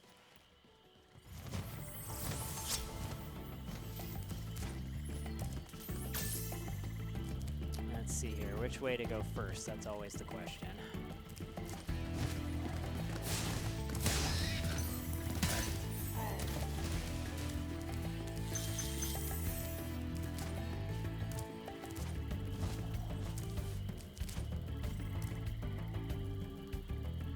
Because I just recently did a playthrough of Crash Bandicoot 1 again.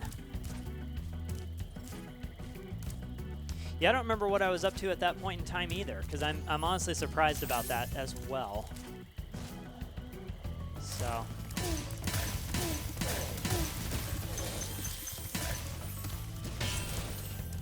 Yeah, because I would have been all over that if I had either known or remembered or something. Huh. Whoops. All those guys are wearing armor.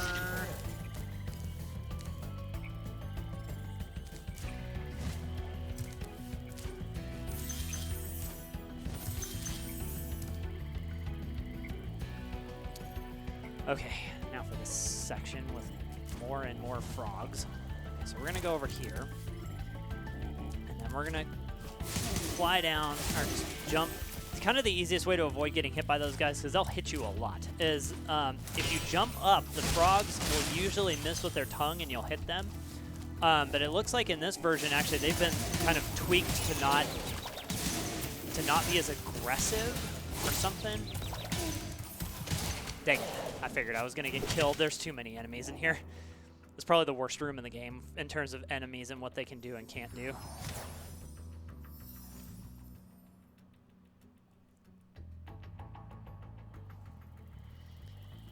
Yeah, so I think I was in the middle of saying I just finished doing a playthrough of Crash Bandicoot 1 again, and that game is game is hard.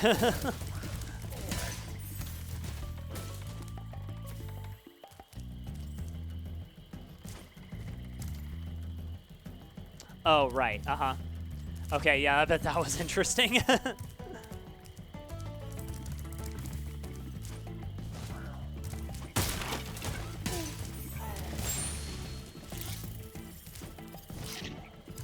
Yeah, it's pretty easy to die in all the Crash Bandicoot games, so I'm sure that made that way more interesting. Not again.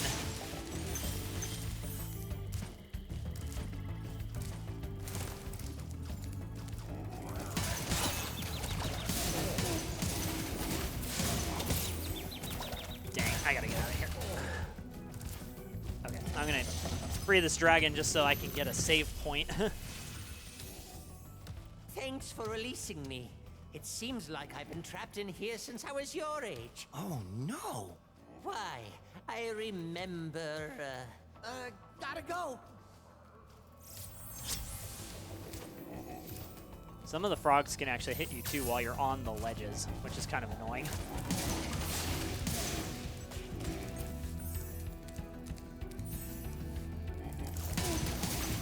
Okay, there, did it. That's probably the worst room in the game. And now I have no healing. Or I have no sparks.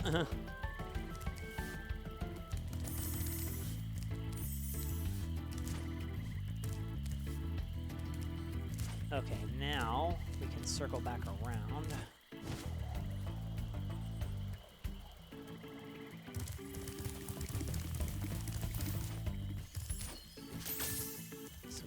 into the area with more frogs. And there's no chickens. And the fairy laughs at me. Great. And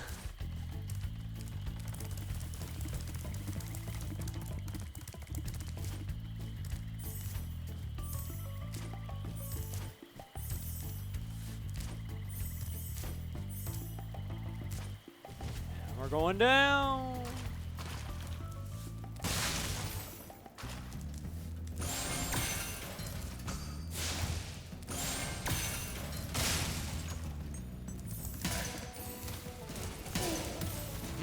And I got eaten by the tree. Darn it.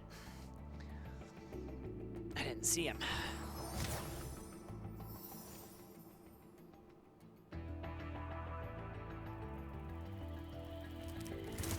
Oh well. At least I have sparks back.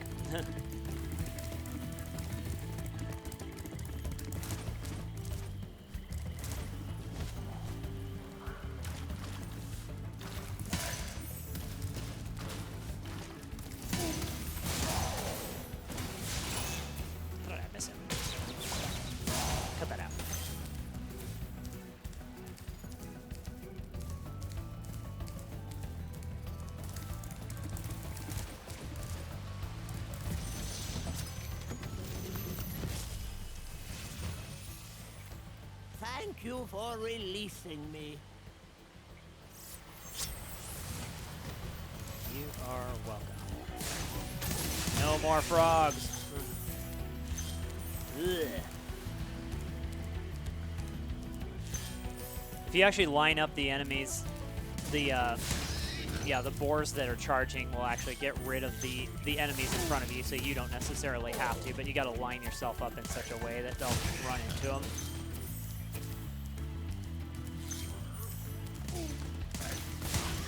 Yeah, you can kind of guide them a little bit too if it looks like they're going off course.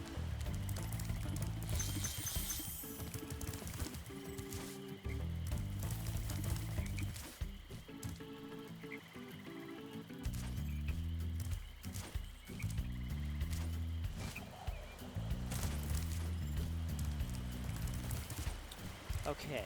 Oh, yep.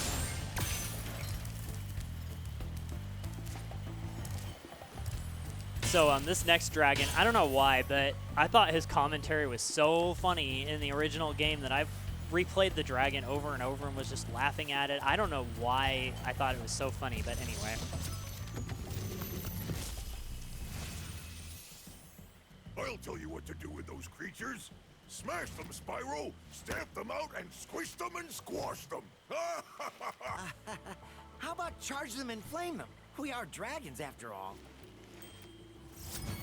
Yeah, in this game he gives you a thumbs up. In the original game he just looks confused. He's like, So. I'll tell you what to do with those creatures. Smash them, Spyro. Stamp them out and squish them and squash them. Ha ha ha. How about charge them and flame them? We are dragons after all.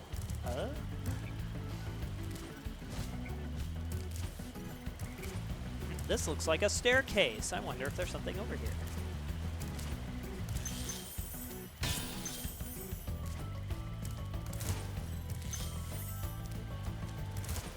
Oh dear.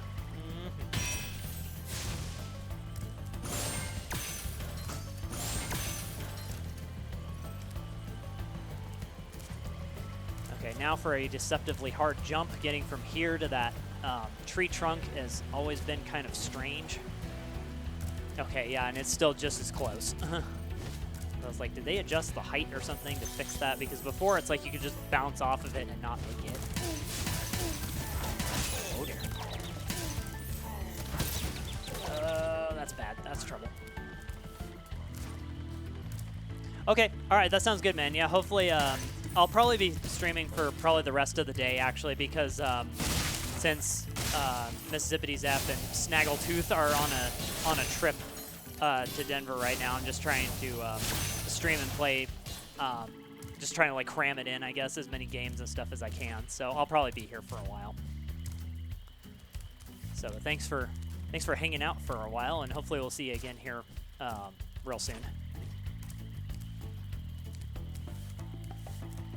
Okay, let's see here. Was Is that all the treasure, or am I missing something? Nope, I'm missing something. And I don't have sparks to check in one direction.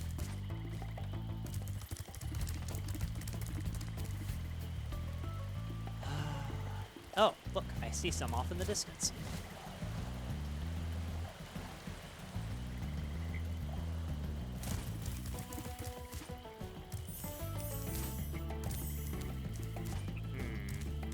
Four, huh? Dang, where could that be? Hopefully somewhere close by, because this stage is kind of confusing. What would be nice is if I had sparks, so I could kind of help figure out where some of that stuff is.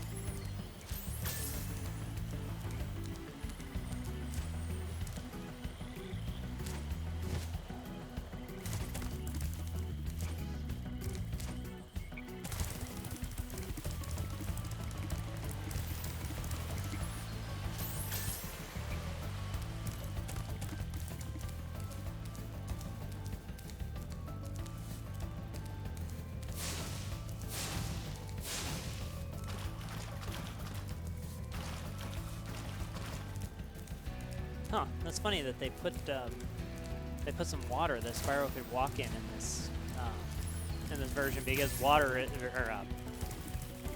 Spyro is very hydrophobic in this game. Any kind of water is bad news, so it's interesting that they kind of put some water that you can just walk in.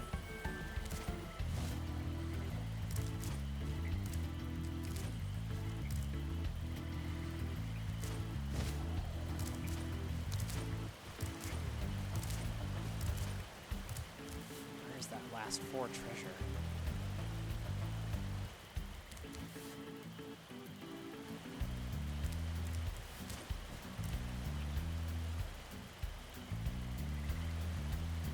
Well, I'm trying to see if there's any shimmers in the distance that I can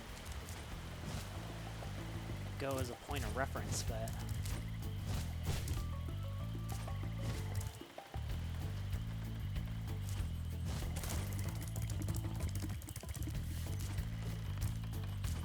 let's get up here and look around and see.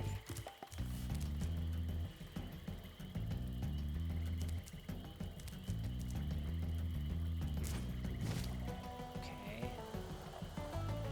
Well, I guess let's check the whole stage again. Oh, hey, chicken.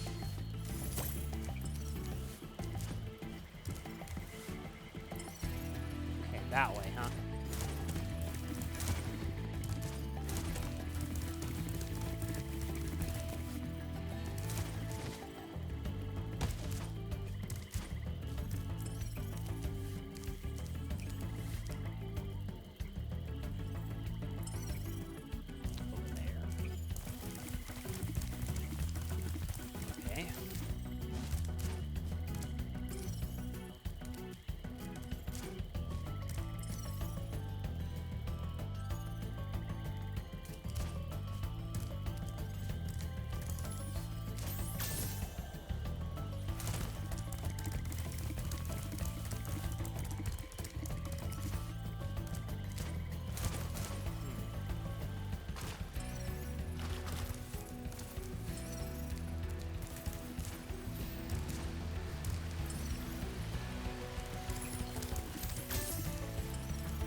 Oh, wow. That was tricky.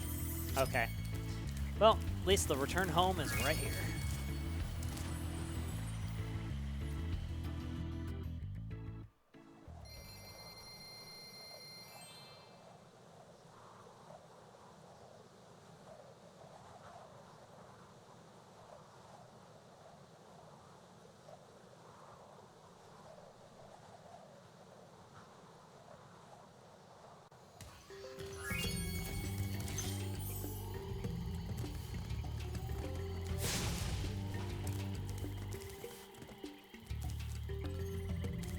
I think the flight stage is over here. Yeah, let's go ahead and take care of the flight stage.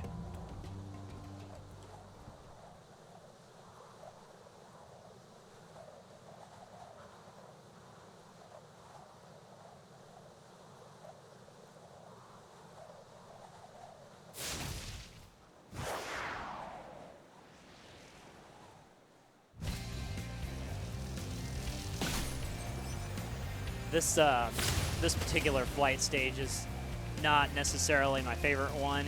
It's kind of strange, and there's like no real good order I feel like to do it in. So I feel like I'm just running around blind for most of it, just wasting time. How did I fall in the water? Retry, please.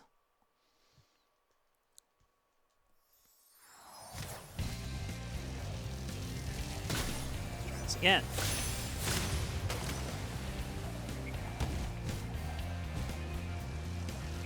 Uh-oh, this one. Not great. I mean, I feel like there is a good way to do this fast, but I don't know what it is.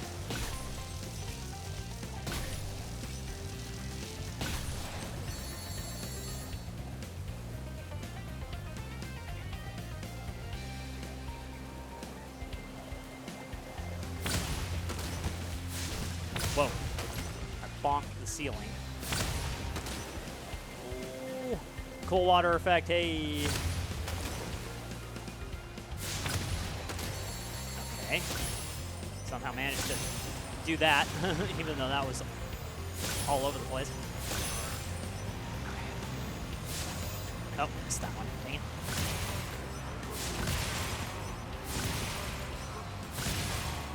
Oh, cat, I don't need your help.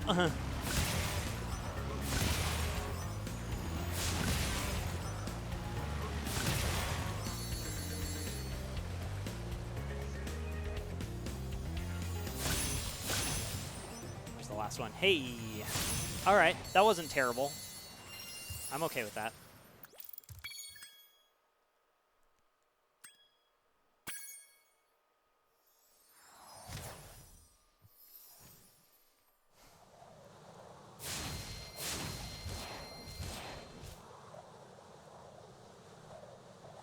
Oh yeah, something subtle about this game too is you can move around using the D-pad if you want to. You don't have to use the analog.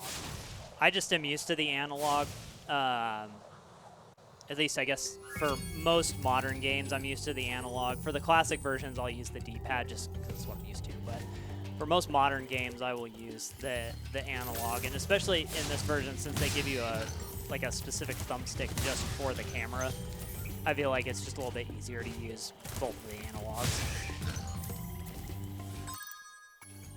Okay, so what do we got left here? I think we just have treetops left. Oh, goody.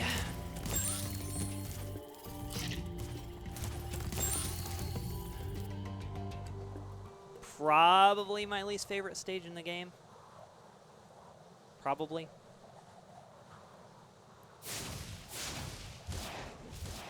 Saying he's like right at the camera. Or looking right at the camera. Hello, I'm breaking the fourth wall. Hello.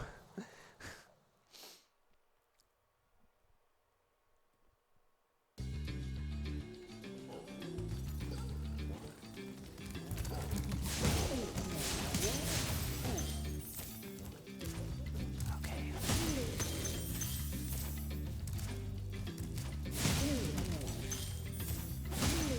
So the reason why I don't like this stage so much is there are some thieves in this stage that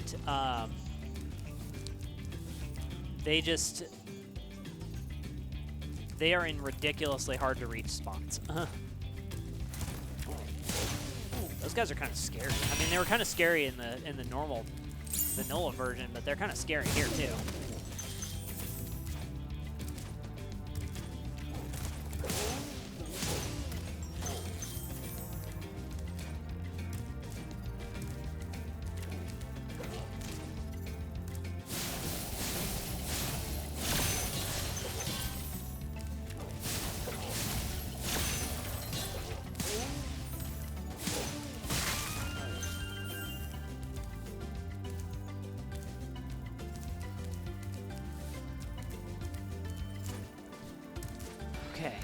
So this stage is got a lot of crazy supercharged ramp stuff. So let's see if I can remember how to play it well from the last time that I played, although with the amount of stuff that I seem to be forgetting, I'm not entirely sure that's going to happen.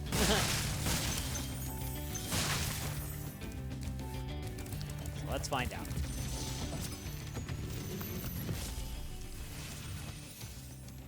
Greetings, Spyro. For an amazing tour of the treetops, don't just stop at one supercharge. They call it an amazing view. I call it an amazing feat to just be able to do anything with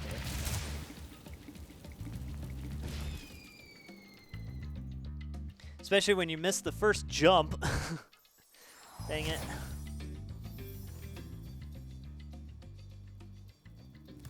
Let's try that again.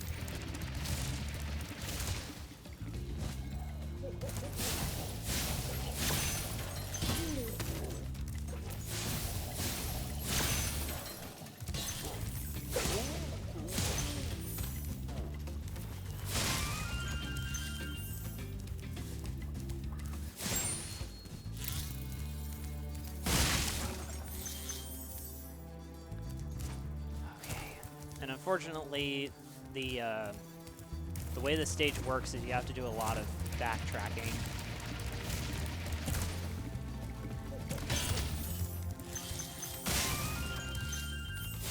Cat, I appreciate the fact that you want to help me, but pushing on the analog is not helping me.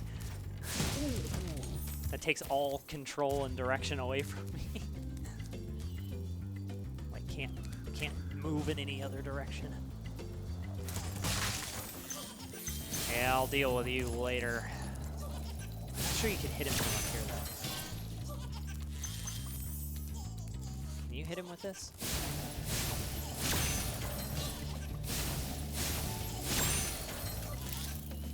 Nope, I guess not.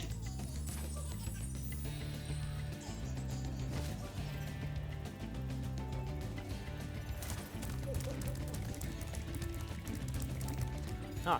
They fixed that glitch where if you start charging on that supercharge panel going the wrong way, it'll kind of give you a little bit of a boost. So I guess they fixed that.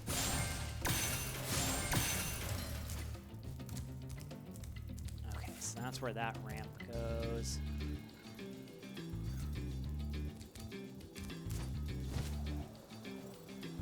Just reacquainting myself with the stage so I can remember how to get to everything.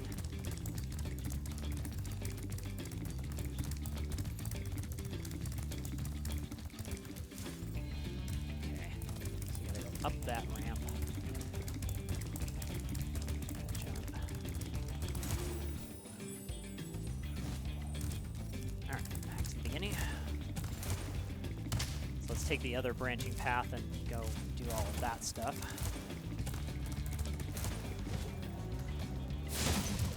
That's funny, they put little Z's over their head. I have the key, I can get this.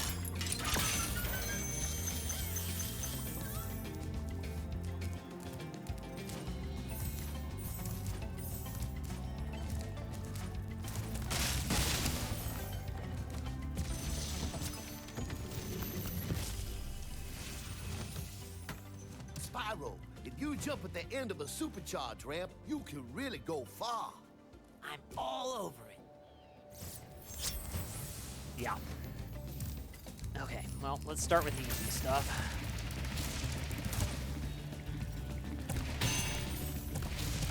Okay, that's the first thing, is to get that.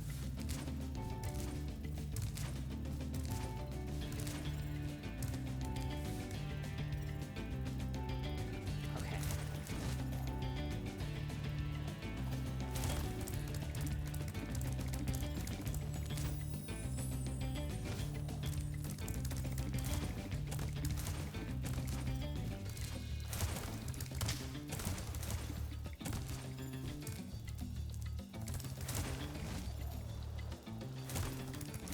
Alright, let's see if we can do this.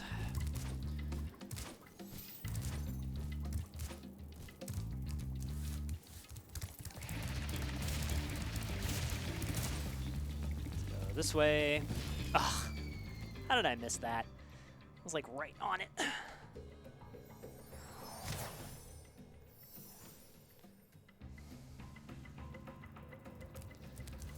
Well, at least we're right back here so we can try again.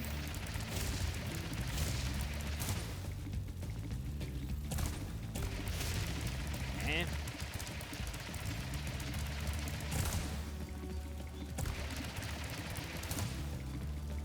Yeet! There's one of them.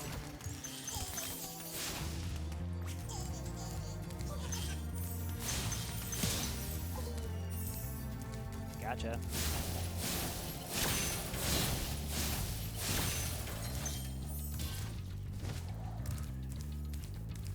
Okay, now, if I remember right, that's the easier of the two.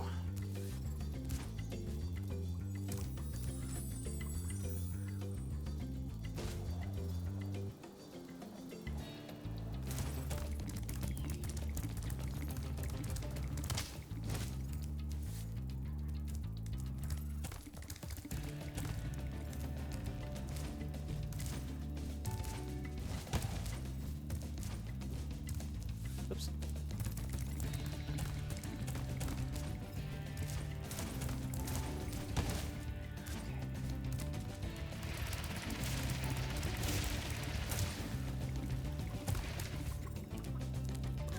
Oh, wait a minute. I forgot. How are you supposed to get back?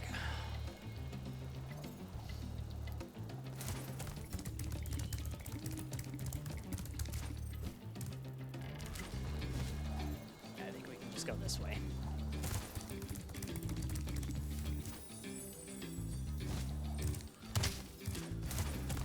All right, now for the other one.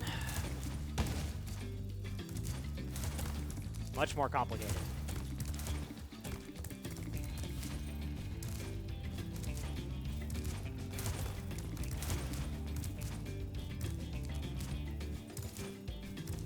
So we're definitely going to trigger the fairy here.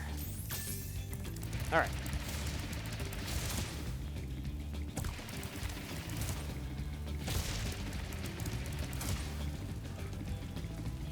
Ah.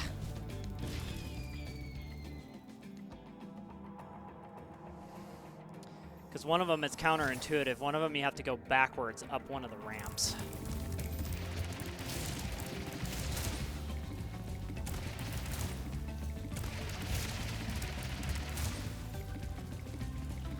Ah, man.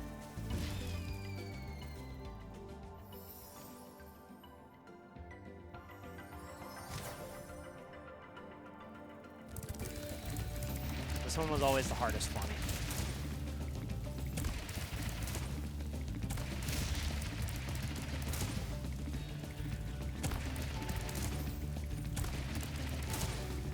There we go.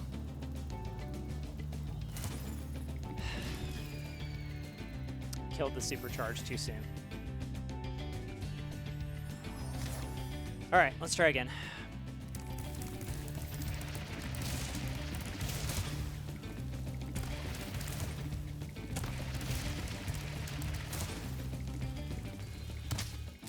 Again?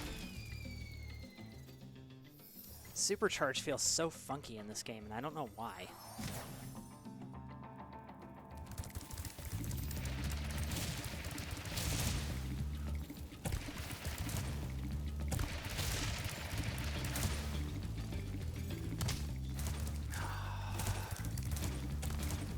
Dang it.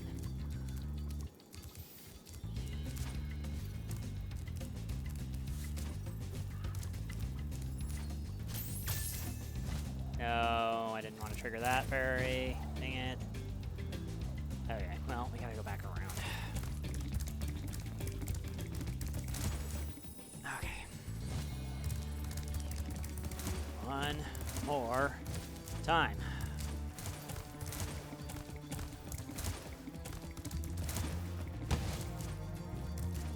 Spent so much time on this stage just even figuring out how to do this, let alone doing it.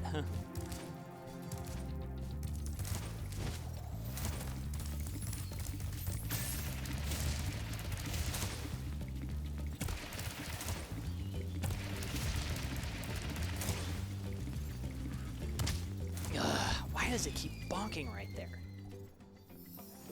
Am I not jumping off at the right point? I'm pressing and holding the jump button to go farther, but it just feels like it's not doing anything. Maybe that's just how the supercharge works in this game.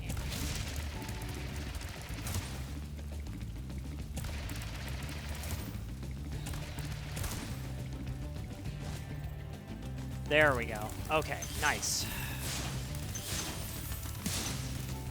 So when I played the game through as a child, that was one of the last things that I finally figured out how to complete, was that whole supercharged jump, because it was just so difficult. Because it's counterintuitive, you got to go up the ramp on one side rather than go forward. That was quite a ride, Spyro. You learned a lot since you were a young glider. Yeah, well, you could have found an easier spot to get stuck. Sorry.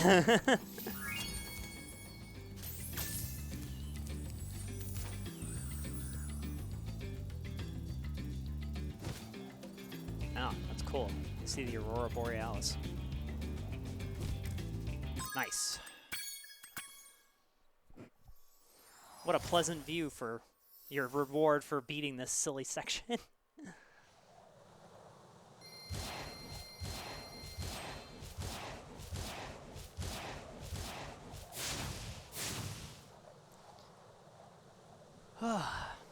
Okay, well that should do it for the Beast Makers. So all that's really left is to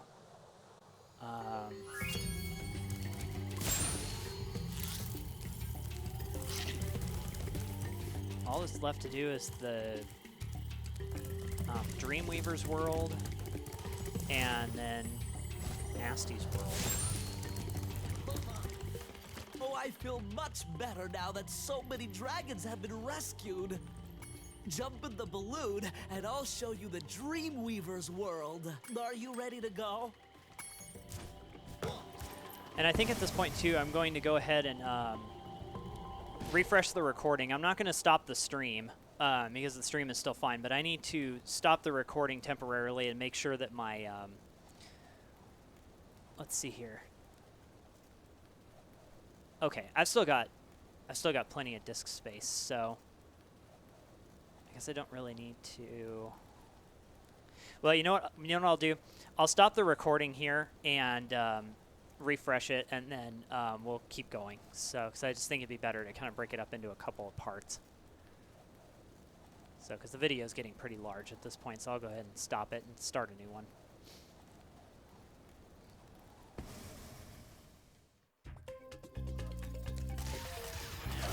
Let's see here. Come on, hit him. There we go. So I'm going to find the first dragon so I can make sure that it gets saved. And then I will stop the recording there.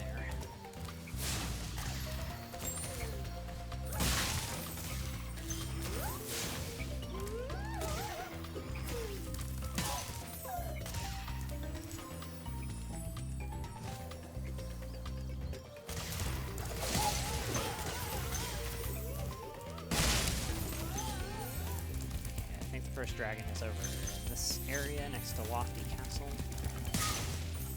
Yeah, here he is. Latif. Welcome to the Dreamweavers, young one. While chasing Nasty's minions in this world, you must expect the unexpected and prepare for what is not there. Thank you, oh wise dragon. Okay, so I'll go ahead and stop the recording here. So thank you everybody for checking out this video, and be sure to tune in for the next part. We're going to stop the recording just to refresh it, and we'll keep going. So we'll see you guys in a minute.